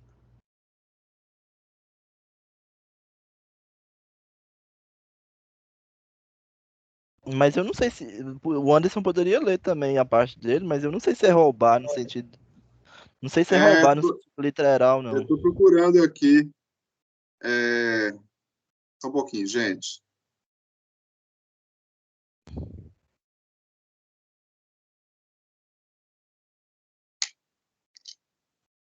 Ô Yuri, me fala nessa tradução que você leu aí, qual que é a fala? Tem uma fala antes disso, não tem? Assim, o parágrafo. É o Eu início, então tá no calculei que início com da. 100 pesos ficava tudo arrumado. O defunto Dom Ah, Lupe tá. era sozinho, vivia só com a mulher e os dois rapazinhos. Ah, essa parte? É. Ah, vou ler a tradução minha aqui, então. É, eu então calculei que com 100 pesos arrumava tudo. O finado Dom Lupe era sozinho, era só ele, a mulher e dois menininhos que ainda engatinhavam. Engraçado ele falar que o cara era sozinho e o cara tinha mulher e dois meninos, né? Mas ele... Vamos lá. É, E a viúva morreu logo, dizem que de tristeza. E os menininhos foram levados para longe com os parentes. Por isso mesmo, da parte deles, eu não precisava ter medo. Tem mais coisas para ler? Pode ler mais. Mas é a parte posterior, pode ler. Tá. Mas os outros se agarraram na história de que eu estava processado, julgado e com prisão decretada para me assustar e continuar me roubando. Cada vez que alguém chegava na cidade, me avisavam: tem uns forasteiros por aí, Juvencio. E eu partia para a montanha, me enredando no meio dos arbustos e passava os dias comendo puras folhagens. Às vezes tinha que sair à meia-noite, como se estivesse sendo corrido pelos cachorros. Isso durou a vida inteira. Não foi 1 ano nem 2, foi a vida inteira. Agora eu entendi.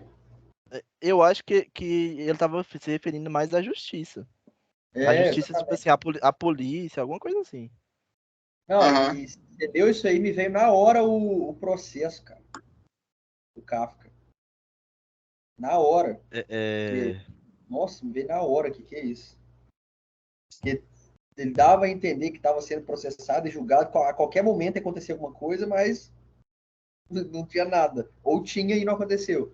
Mas ninguém sabe. Agora eu Verdade. entendi. Tá, agora eu entendi. Mas outra coisa. Então, isso que deixava ele em alerta que poderia acontecer, o caso era realmente a questão da justiça, né?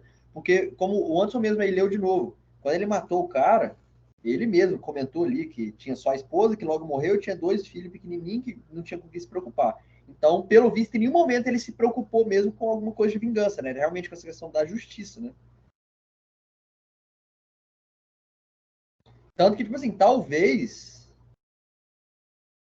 realmente ele não tivesse percebido que ele estava indo para a morte por causa de uma vingança, até o momento que o filho chega e faz o discurso lá. Porque talvez ele poderia pensar que seria a própria justiça ali ainda, né?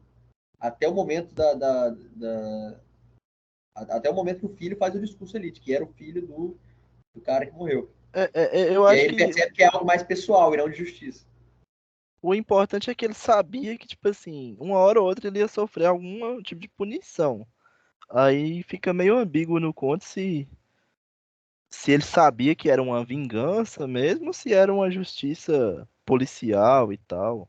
Tanto é que o conto não usa evita essas palavras, né, de falar que era uma polícia, alguma coisa, a justiça e ir atrás dele, alguma coisa assim, né? E outras coisas, outros pequenos detalhes que mostram que ele realmente é um belo de um covarde. Por exemplo, é claro que a história pode ser mais rica em detalhes do que isso, né? Mas o que ela nos mostra é o seguinte: eles chegaram até a conversar ali, tipo, o cara tinha um interesse lá do pasto, né? Aí o cara recusou e aí ele começou a forçar a entrada, né? Tipo, começou a cavar e rasgar o negócio, etc. E aí o outro rapaz, o Dom Lupe, eles, igual o Eno falou, né? Ele chegou a avisar o cara primeiro: ó, se você continuar, vai acontecer isso. E o isso que ele disse, né? O que ele estava ameaçando, é matar um bichinho lá, que aqui no meu texto está escrito como novilho, né? E aí, cara, ele mata o tal do novilho e a consequência que o protagonista toma é já matar o cara. Tipo, que é isso? O cara matou um bichinho seu, que você tem centenas ali, sei lá, dezenas, centenas, e você pega e mata o cara, e já toma o que é dele. Então já mostra aí que o cara ele tem um certo. Ele não tem muito senso de proporção das coisas, né? Ele basicamente faz qualquer coisa para alcançar aquilo que ele quer. Outra coisa, mostra que ele foi Só, preso, se eu não me engano, e aí fala de propina, que ele pagou dinheiro para o pessoal e botou a casa dele em hipoteca, não sei. Ele tem um. Cadê? Eu vou procurar aqui o termo que ele Não, usa. eu sei que assim. Penhora, penhora. Hipoteca não, penhora, confundi.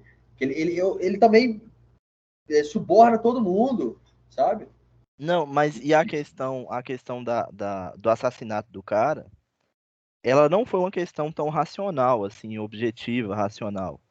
Ela foi uma questão, tipo assim, ele simplesmente pegou, matou o cara e ele não teve ganho financeiro com isso. Pelo contrário, ele teve que gastar com isso e Ah, tal. com E certeza. acabou que ele teve que sair daquela cidade. Ele nem ficou lá mais.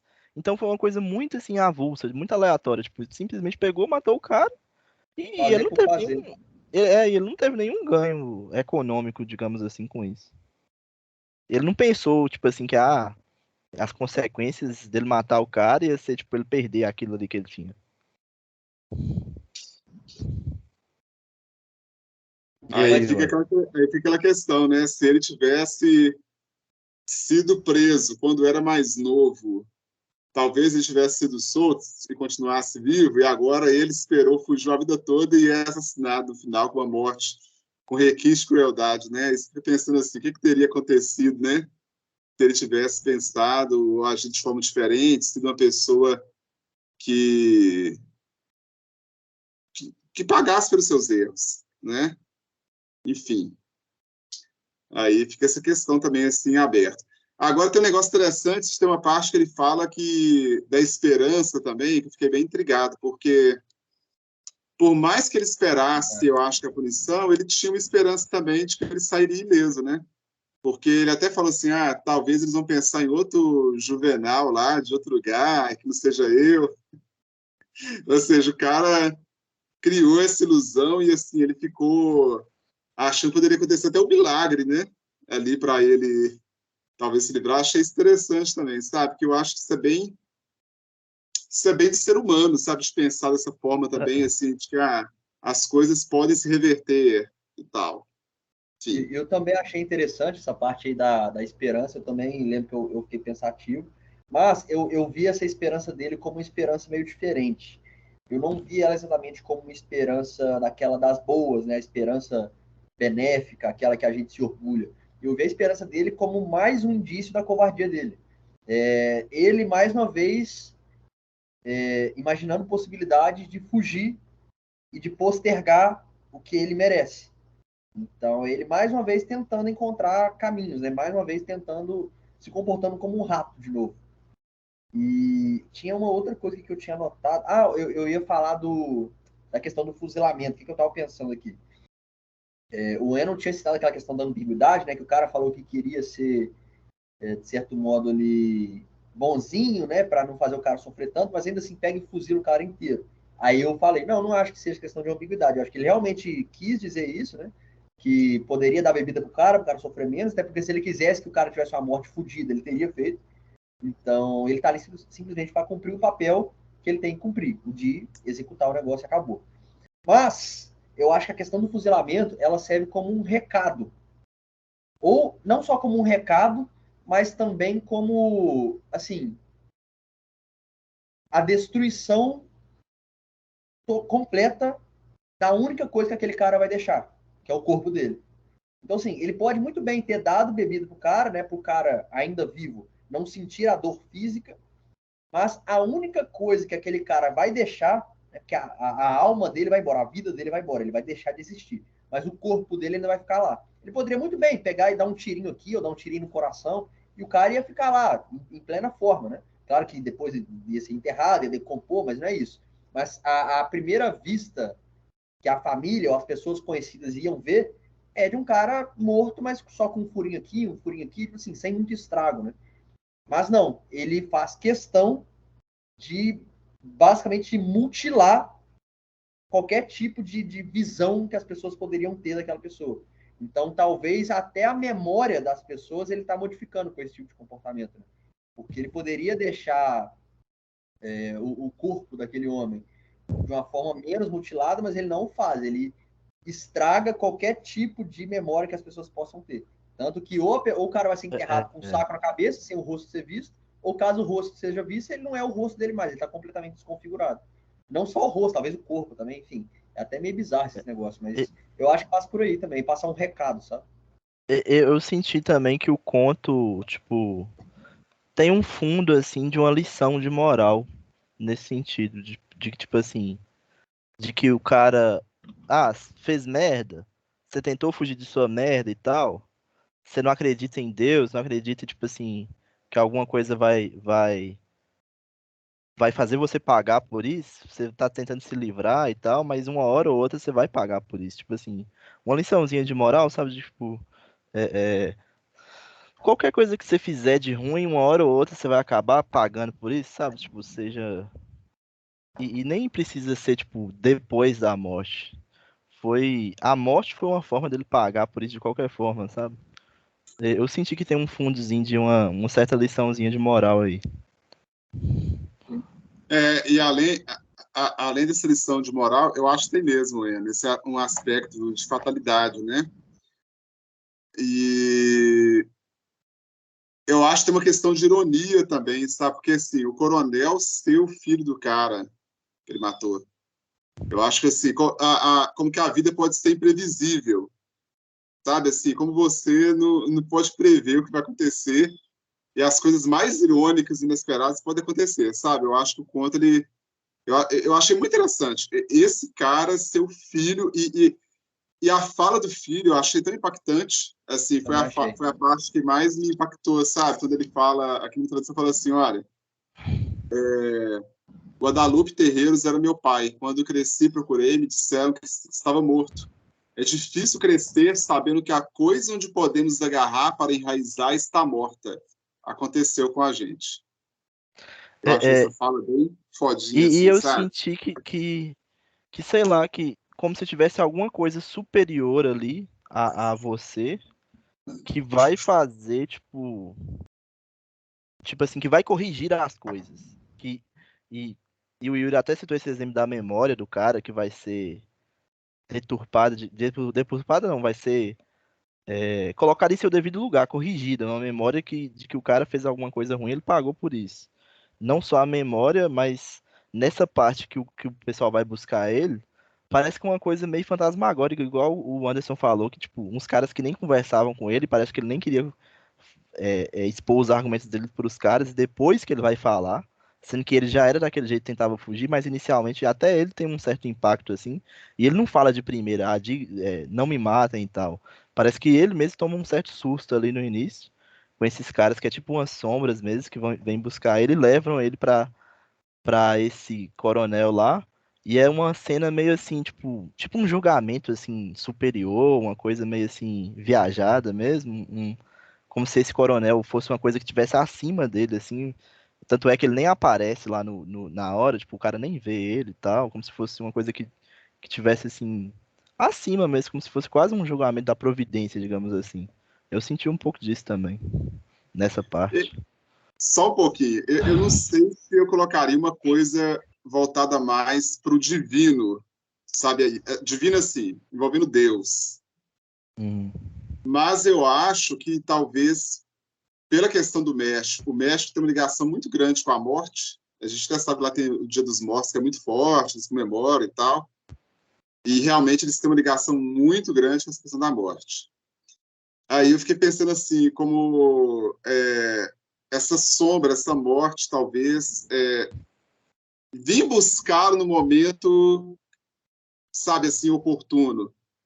Porque eu lembrei de um caos popular que existe em vários lugares do mundo, e aqui no Brasil, por exemplo, tem uma versão também para isso, que é um cara, fala que é cara que enganou a morte 3 vezes. O pessoal lá no Nordeste conta muito isso.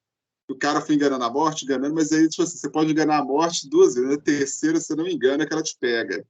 Não vou contar o caos todo aqui e tal, mas eu fiquei pensando, meio que me veio essa mente também desse caos popular, que com certeza lá no México deve existir uma versão dele, mas diferente também.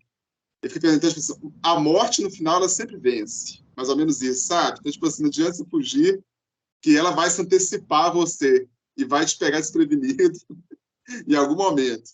Então, eu fiquei pensando nisso também. Eu não sei também se ele foi para esse lado bem cultura popular, assim, mas eu acho que tem isso mesmo, Ana. Eu acho que tem uma força ali, tem uma coisa tem uma coisa desse autor que, assim, aqui na contracapa do livro, até fala um negócio aqui, que, assim, muitas vezes o seu, ele não, no Pedro Páramo, ele usa o realismo mágico, igual o Gabriel Garcia Marques, utiliza algumas obras e tal, mas nesse livro aqui fala que ele é bem realista, mas que às vezes beira o naturalismo. Então, eu acho que é esse fatalismo mesmo, sabe? Essa ideia bem biológica, sabe? E física, de causa e consequência, eu acho que Exatamente. é presente aqui, entendeu? Essa palavra que você usou é perfeita, fatalismo, eu nem tinha pensado nela. É exatamente isso. é, Inclusive, tava lendo aqui uma outra parte, que é uma parte que a gente até citou por alto aqui, mas eu tava lendo ela com mais exatidão, que é a parte que ele fala do milho. Cara, eu tava lendo essa parte é muito boa, velho. Eu tô até pensando em ler ela aqui de novo, são uns 4 parágrafos. Porque se a gente pega para ler ela com calma, eu, por exemplo, a primeira vez que eu li, eu não tinha entendido muito bem o que estava falando aqui nessa parte. Mas agora eu li de novo. Ó, eu vou ler essa parte. Mas quer comentar antes, Ana? Pode comentar. Não, eu só ia falar de uma coincidência daqueles trem que eu tava falando da história do México e tal, e Pode falar. que o Anderson citou sobre essa questão do diálogo, dessa falta de diálogo. E a gente estuda muito que a própria formação do México a partir da chegada de Colombo, lá que chegou ali perto, próximo ao México e tal, e depois das outras excursões que teve, do Pizarro e tal, da colonização, foi principalmente o Colombo nos escritos dele, ele não enxergava o outro como outro, sabe, os indígenas, eles não enxergavam os indígenas como uma outra outras pessoas com uma outra cultura e tal. É como se ele enxergasse os indígenas sempre como uma extensão da cultura dele. E é muito interessante isso, porque isso de cara já impede o diálogo, sabe? Tipo, e, e, e esse impedimento do diálogo, esse impedimento dessa empatia e do reconhecimento da alteridade do outro, da cultura do outro que é diferente da sua e tal, isso tudo leva a é, um caminho leva para o caminho da violência, porque se você não reconhece o outro e tal, é, acaba que você não sabe das necessidades do outro, você não sabe, é, você não consegue reconhecer uma forma de preservar o outro de alguma forma. E isso já tem a ver desde o início com a história do México e que tem a ver também com essa questão da falta de diálogo, né? Tipo, que de uma forma ou de outra as coisas acabam sendo resolvidas à base da violência por conta também dessa falta de diálogo, de reconhecimento do outro. E que é uma coincidência, assim, tipo, esse tema, que foi um tema que eu estudei, ter de alguma forma aparecido aí. Nossa, gente, a gente sempre aprofunda muito assim, nas conversas. Ainda bem que o Yuri está gravando, né? A Diferente, né? gente Fica muito diferente, né, cara? fica. Mas assim, é muito legal, né? E que bom que você está gravando, Yuri, porque se a gente não esquecer desse negócio, se a gente precisa voltar e ver alguma coisa, enfim. Não, exato, cara. Mas, Por exemplo, de vez em quando eu sempre entro lá nos vídeos, às vezes fica assistindo assim uns pedaços completamente aleatórios, de vídeos aleatórios que eu escolhi ali. E eu fico lá uns 10, 15, 20 minutos assistindo assim, só pro tempo passar e já falo, fiz isso. caramba, que massa, velho. Esse negócio que a gente tava falando aqui, tipo, eu nem lembro do conto, mas aí eu ouço o meu próprio comentário e falo, caramba, como realmente foi muito bom você ter pensado isso. Aí eu ouço o comentário do Anderson e falo, caramba, que comentário massa do Anderson. Pô, eu vivi aquilo, eu nem lembro daquilo. E aí eu assisto de novo e eu me surpreendo de novo. É muito massa. Criar, e quando a gente vê todos esses vídeos postados, né, como se fosse uma documentação da nossa vida, de fato, que não é só o projeto, mas é da nossa vida também, né? Tá sempre ali um pouco das nossas ideias. Então, eu acho muito massa. E aí, uma coisa que você falou sobre o conto, é uma frase que eu tinha anotado que eu tinha esquecido de falar ela. É basicamente, o Eno falou isso também, né? Que dá a entender que tem uma lição de moral no conto. E também me passa a impressão, eu fiquei muito pensativo em relação a isso, que, cara, independente do que aconteça, uma hora a conta vai chegar. Né? O preço sempre vai chegar, o preço para você pagar sempre vai chegar. De uma forma ou de outra. Então, o que eu fiquei pensando aqui? Mesmo que o cara não morresse, mesmo que ele não fosse assassinado, né? Para ser bem sincero, o cara ter sido assassinado no final do conto não mudou nada. Tipo, pouco importa se ele foi assassinado ou não. Porque ele mesmo disse que ele não vale nada e que a vida dele foi miserável o tempo inteiro. Então, assim, de uma forma ou de outra, mesmo se ele não tivesse sido assassinado, ele, de certo modo, já pagou mesmo. Quando ele falar pro cara que não, que eu já paguei meus pecados, que eu já sofri minha vida inteira, ele estava certo. Pelo menos uma vez ele, ao longo do conto inteiro, ele estava certo e sendo honesto. Ele realmente já pagou ao longo da vida inteira aquilo que ele cometeu. Então, ele ter morrido ou não foi só um detalhe. A conta sempre chega, cara, de uma forma ou de outra. Na maioria das vezes, eu creio. Né? E seja ela de uma forma muito óbvia, ou não. Mesmo que, por exemplo, uma pessoa nunca seja punida de fato, punida por um agente externo, muitas vezes ela está se É, punindo contra si mesma, entendeu? O psicológico também pune a pessoa, a forma como agora, ela vai viver a vida dela depois daquilo também pune a própria pessoa. eu acho que uma ausência que eu tô incomodado com uma ausência que tem nesse conto é que esse conto ele não deixa claro se essas pessoas elas acreditam numa justiça divina também. O que é estranho, é muito estranho, porque inclusive para a realidade do México, né, que é uma realidade muito católica e tal, e que até os conflitos do México passaram por isso também, pela vários líderes que eram líderes católicos, que eram padres, ex-padres e tal. E até pela vida do Juan Rulfo, porque eu tava lendo e quem apresentou os livros para ele, que ele era um cara meio autodidata, assim, e tal, não estudou, só depois que ele foi estudar mesmo. Mas quem apresentou os livros para ele, acho que foi um padre. E essa questão religiosa, ela é muito forte no México também.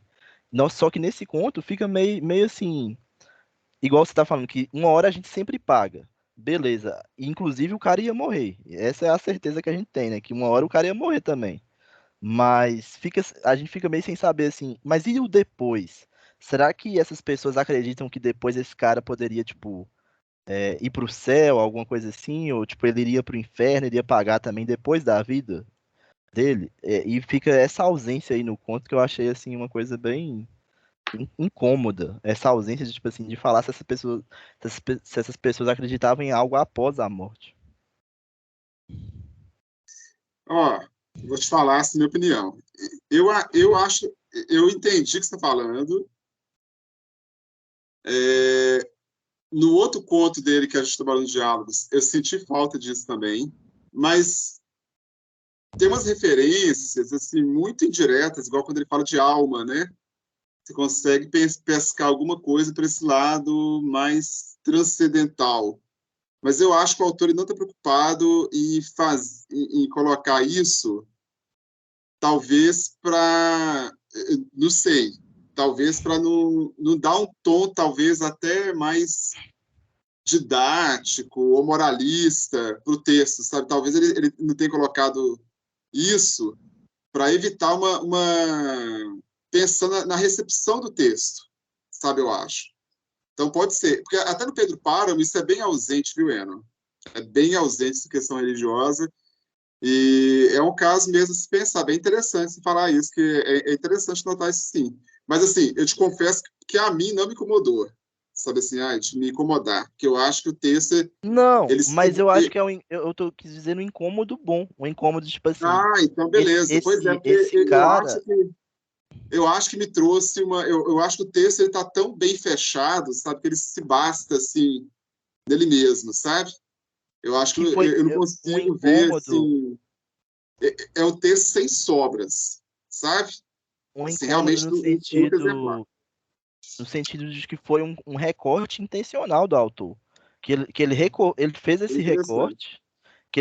recorte, ele retirou essa parte religiosa do conto, só que é uma ausência que você, tipo assim, se você parar pra pensar sobre o conto, você vai olhar pra essa ausência, você vai olhar assim e falar, ué, tem um trem estranho aqui, por que que ninguém tá falando sobre Deus, ninguém tá falando sobre o diabo, sobre morte, sobre vida após a, sobre morte tá, né, mas sobre vida após a morte, e essa ausência é um recorte que fica explícito no conto, é uma coisa que eu Sim, achei intencional, entendeu?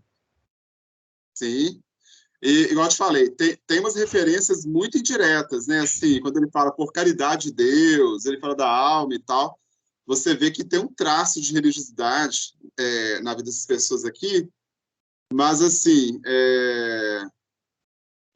é como se isso não fosse o mais determinante, sei lá, sabe? Como se o individual aqui fosse que importasse mais, sabe? Então é bem legal mesmo, mas é legal o comentário muito pertinente mesmo, entendeu? Eu falei que eu ia ler aqui aquele pedaço do conto. Se vocês me permitirem, eu vou ler aqui, porque essa parte é muito boa, cara. Eu acho que ela vai lembrar Mas um pouco da qual, gente, essa parte. qual página que tá? E qual parágrafo? Cara, é a segunda página, a segunda metade da segunda página. É que eu não sei como é que tá aí, o Anderson leu no livro, né? Eu não sei Mas como é que tá ele. começa em qual parágrafo? Como é que começa o parágrafo? Deixa eu ver aqui.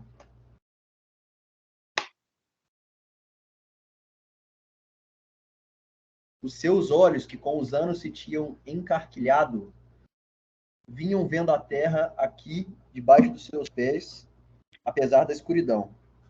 Ali na terra estava toda a sua vida.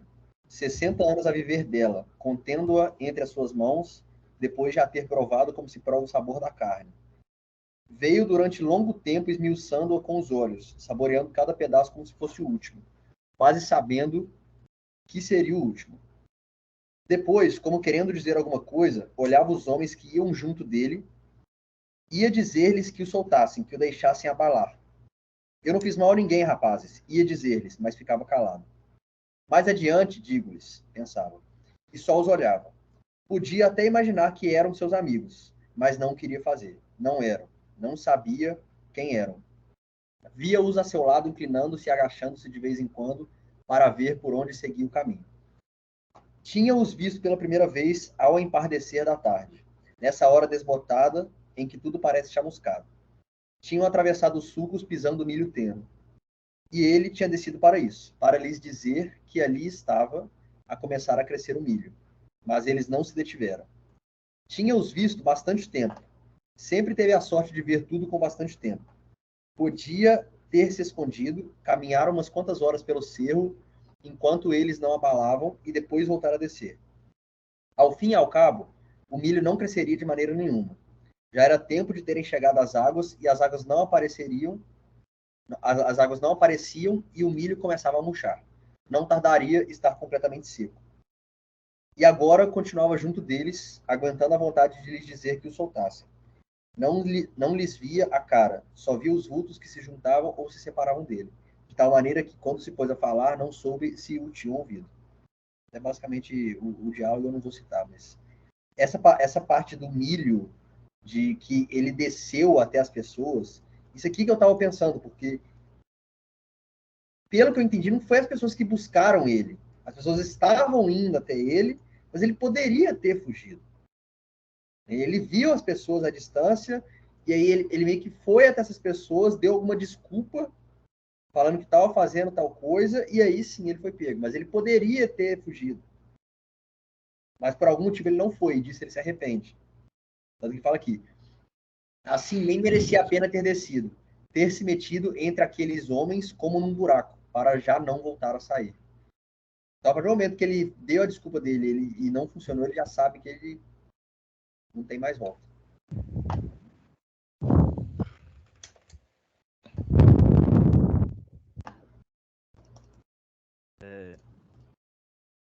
Só a câmera sumiu, né? Pera aí, Oi, Yuri. Oi, Yuri. Oi.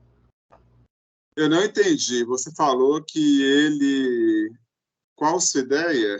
Eu perdi aqui um pouco. Não, pelo que eu entendi, essa Ah, parte aqui do que ele milho, podia ter fugido. para mim, posso estar errado, posso estar interpretando errado, mas parece que não foram, por exemplo, os caras chegaram na casa dele, bateram lá, e aí, você é o tal, tal? Sou, vem com a gente. Não parece que foi exatamente assim, né? Ele foi levado até lá. E parece que essas pessoas estavam em busca do cara. Como é que é o nome dele? É Juvencio? Juvencio. Falei Juvenal, tô doido, Juvencio. É porque, Aqui, é porque tem o filho dele que chama, é um nome parecido, né? Justino. é É porque Juvencio. eu achei esse trecho aqui agora, eu não li, mas eu entendi que... Vê se eu entendi errado. Ele viu uns caras entrando no milharal lá dele. E aí Isso. ele ia falar para os caras não pisarem no milho, porque podia estragar, mas o milho não ia vingar de qualquer jeito, né? Sim. E aí ele não estava enxergando bem, mas ele percebeu que não eram amigos, né? Exato. Que eram outras pessoas. É... Aí, quando eu entendi que eles se encontraram num certo ponto.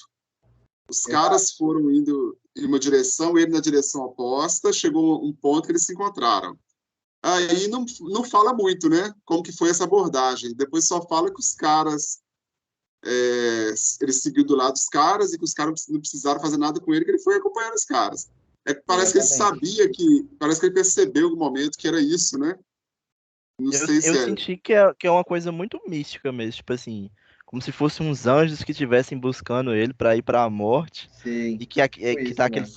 aquele cenário ali, tipo, simbólico mesmo, já o milho não vai crescer porque tá na cara que ele vai morrer mesmo, e chegou a hora dele e ele foi de encontro à morte, alguma coisa tipo assim.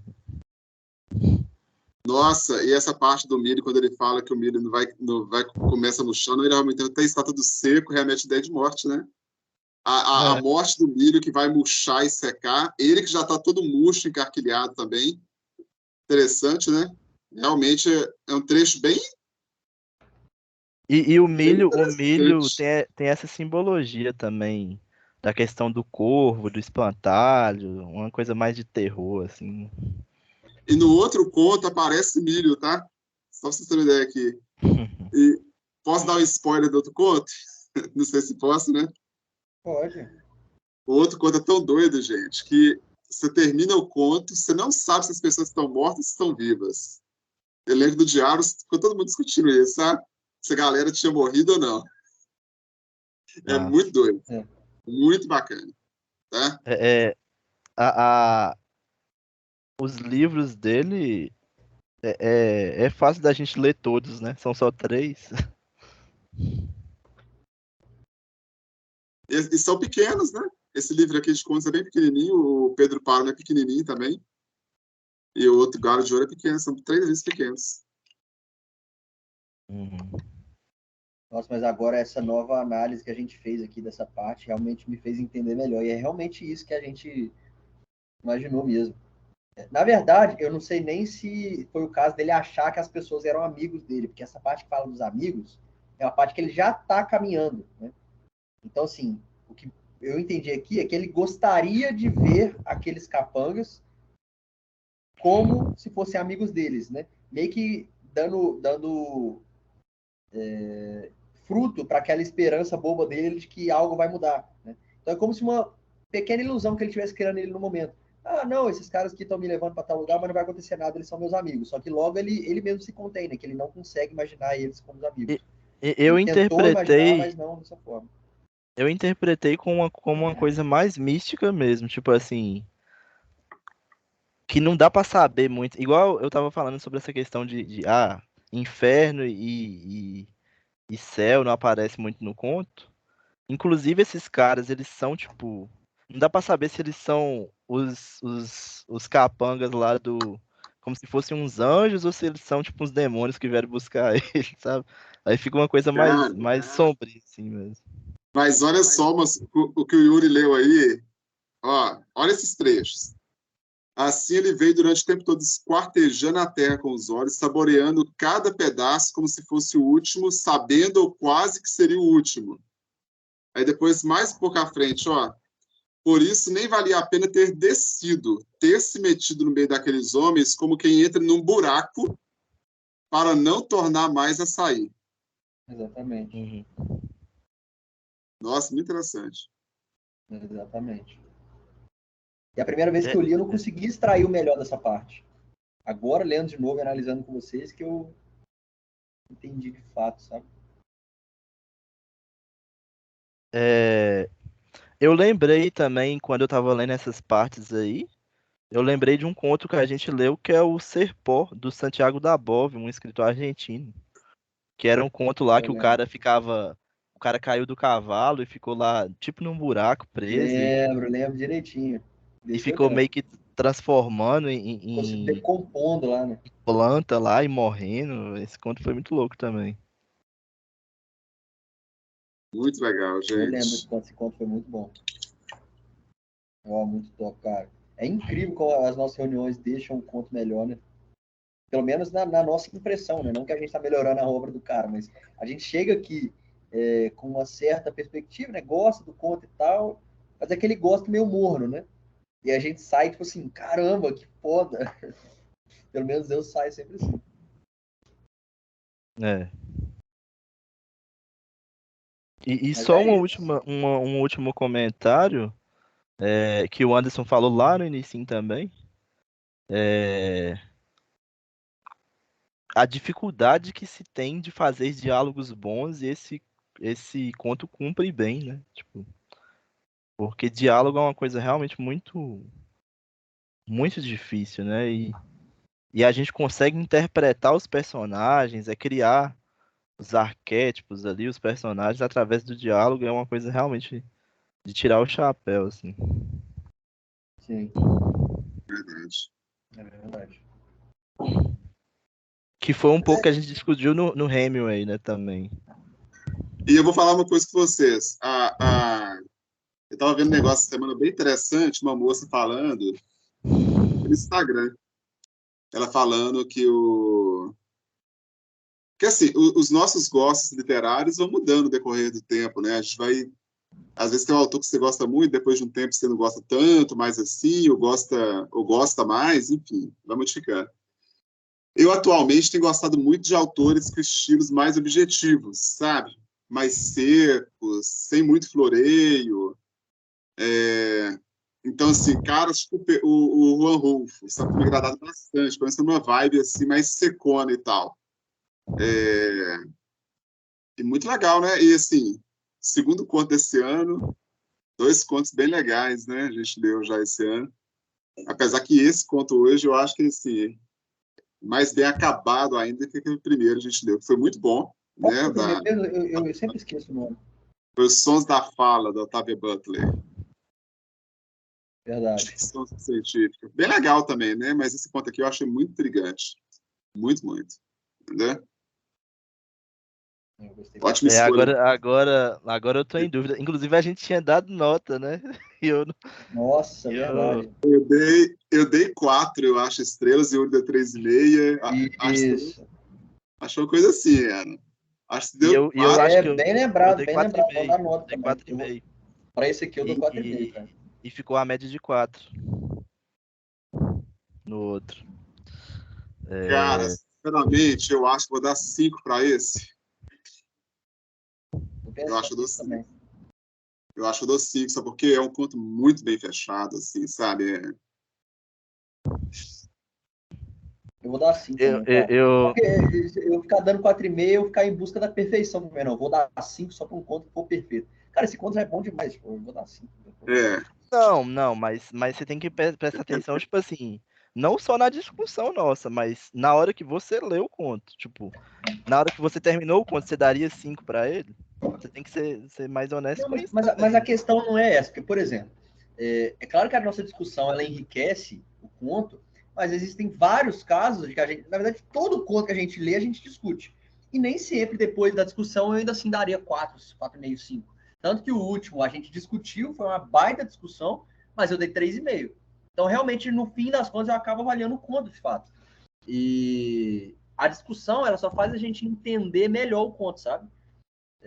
Mas eu acho que até para a partir do momento que a gente é requerido a dar uma nota, eu acho que fica até injusto a gente dar essa nota logo depois da primeira leitura, até porque bons leitores sabem, a primeira leitura não significa nada. Geralmente você só lê de verdade quando você lê uma segunda vez. Então é como se a gente discutisse, a nossa discussão fosse a nossa segunda leitura, sabe? E aí sim eu me sinto apto para dar uma nota. Eu realmente gostei. Eu daria entre 4,5 e 5. Eu gostei bastante. eu também ficaria nessa entre 4,5 e 5. Mas eu acho que eu ia fechar no 5. Sabe, Eu daria 5 também. eu processo um pouquinho ainda. Depois que a gente termina ainda, eu fico um pouquinho pensativo ainda, remoendo alguma coisa e tal. Eu já Sei. estaria 5 também. E você, Ana? Eu não sei, tô muito em dúvida também. Vai dar Eu. 2. Não, não, no mínimo 4,5 também. No mínimo ele tá pau a pau com o primeiro conto. Então eu acho que Porque eu você daria deu 4. 4,5 pro primeiro, né? Menos que 4,5 É, não tem como dar mais. Devia ter dado 4, porque aí a margem seria 4. não, mas eu realmente gostei muito do primeiro conto. Não, mas o primeiro conto é bom O demais, eu gosto também. primeiro conto eu fiquei viajando em muitas coisas, assim, sozinho, sabe? Antes da discussão. Em muitas Sim, coisas. sim. Então, eu acho que eu daria um 4,5 pra esse e pro primeiro. Top Ô, demais. galera, A gente vai sortear. Deixa eu só abrir um parênteses rapidão aqui, que eu acho que a gente acabou, né? A discussão, estou satisfeito demais. Sim, eu já falei todos os pontos aqui que eu tinha. Então, beleza. Ó, tem a questão do Kafka aí do livro. Eu acho que o Endo colocou no grupo, tem o Vitor, que vai entrar de férias, e aí ele de férias fez agora. E aí, Kafka fica para o mês que vem mesmo, para abril, né? Correto? Pelo visto mas Eu pensei assim, em deixar para discutir em abril. Aí se o Vitor quiser ler, ele lê. Se ele não quiser, a gente discute em abril de qualquer forma então também. beleza. Ele entra de férias quando, vocês sabem? Eu acho que é só no final de março. Então, vamos fazer o seguinte, vamos deixar esse mês que a gente discutir outro conto daqui 15 dias, 20 dias, sei lá e tal, esse mês, né? Porque mês que vem a gente discute o Kafka e um conto, né? Porque aí, a partir de maio, a gente fica só com um conto por mês. Que a gente vai ter que discutir 2 contos esse mês, mais o livro e um conto mês que vem. Vai ser 2 meses um pouco mais puxado. Mas depois fica tranquilo também. Entendeu? Mas o livro também, eu tô numa leitura boa, assim, tipo, tá dando aquela média mesmo de 10 páginas por dia, porque, por exemplo, esse final de semana teve um dia só que eu li, tipo, uns 40 páginas num dia, que eu fiquei, assim, viajando ali, Mas já tá umas terminando, partes. então. Eu acho que faltam umas 100 páginas, mas essas 100 páginas finais eu acho que vai fluindo mais rápido também. Quando eu fui aí em BH, você tava já na página 180, o quê, ué? O livro tem o quê? 300 e pouquinho? O meu tem 360 páginas, é bem grande. Não. Faz parte. Não, é isso aí mesmo, tá certo. Daqui a pouco você Beleza. acaba também. Mas e o Anderson?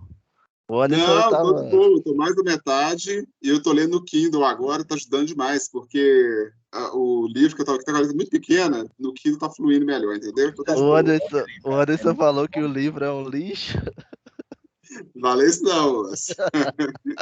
Ah, Não, eu falei que é o que eu tô menos gostando do Kafka até agora, mas assim, ainda é acima de muita coisa que existe, entendeu?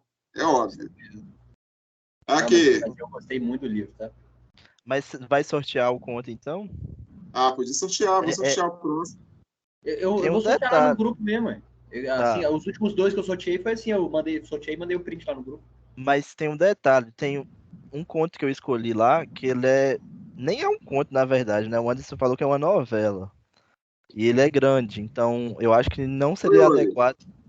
Acho que você não não seria quer adequado sortear com de ele uma agora. vez agora não, moço? Que a gente já sabe, já. Pode ser, deixa eu ver aqui. Sorteio. Eu Alguém acho que fica com a lista aberta aí pra saber qual número é.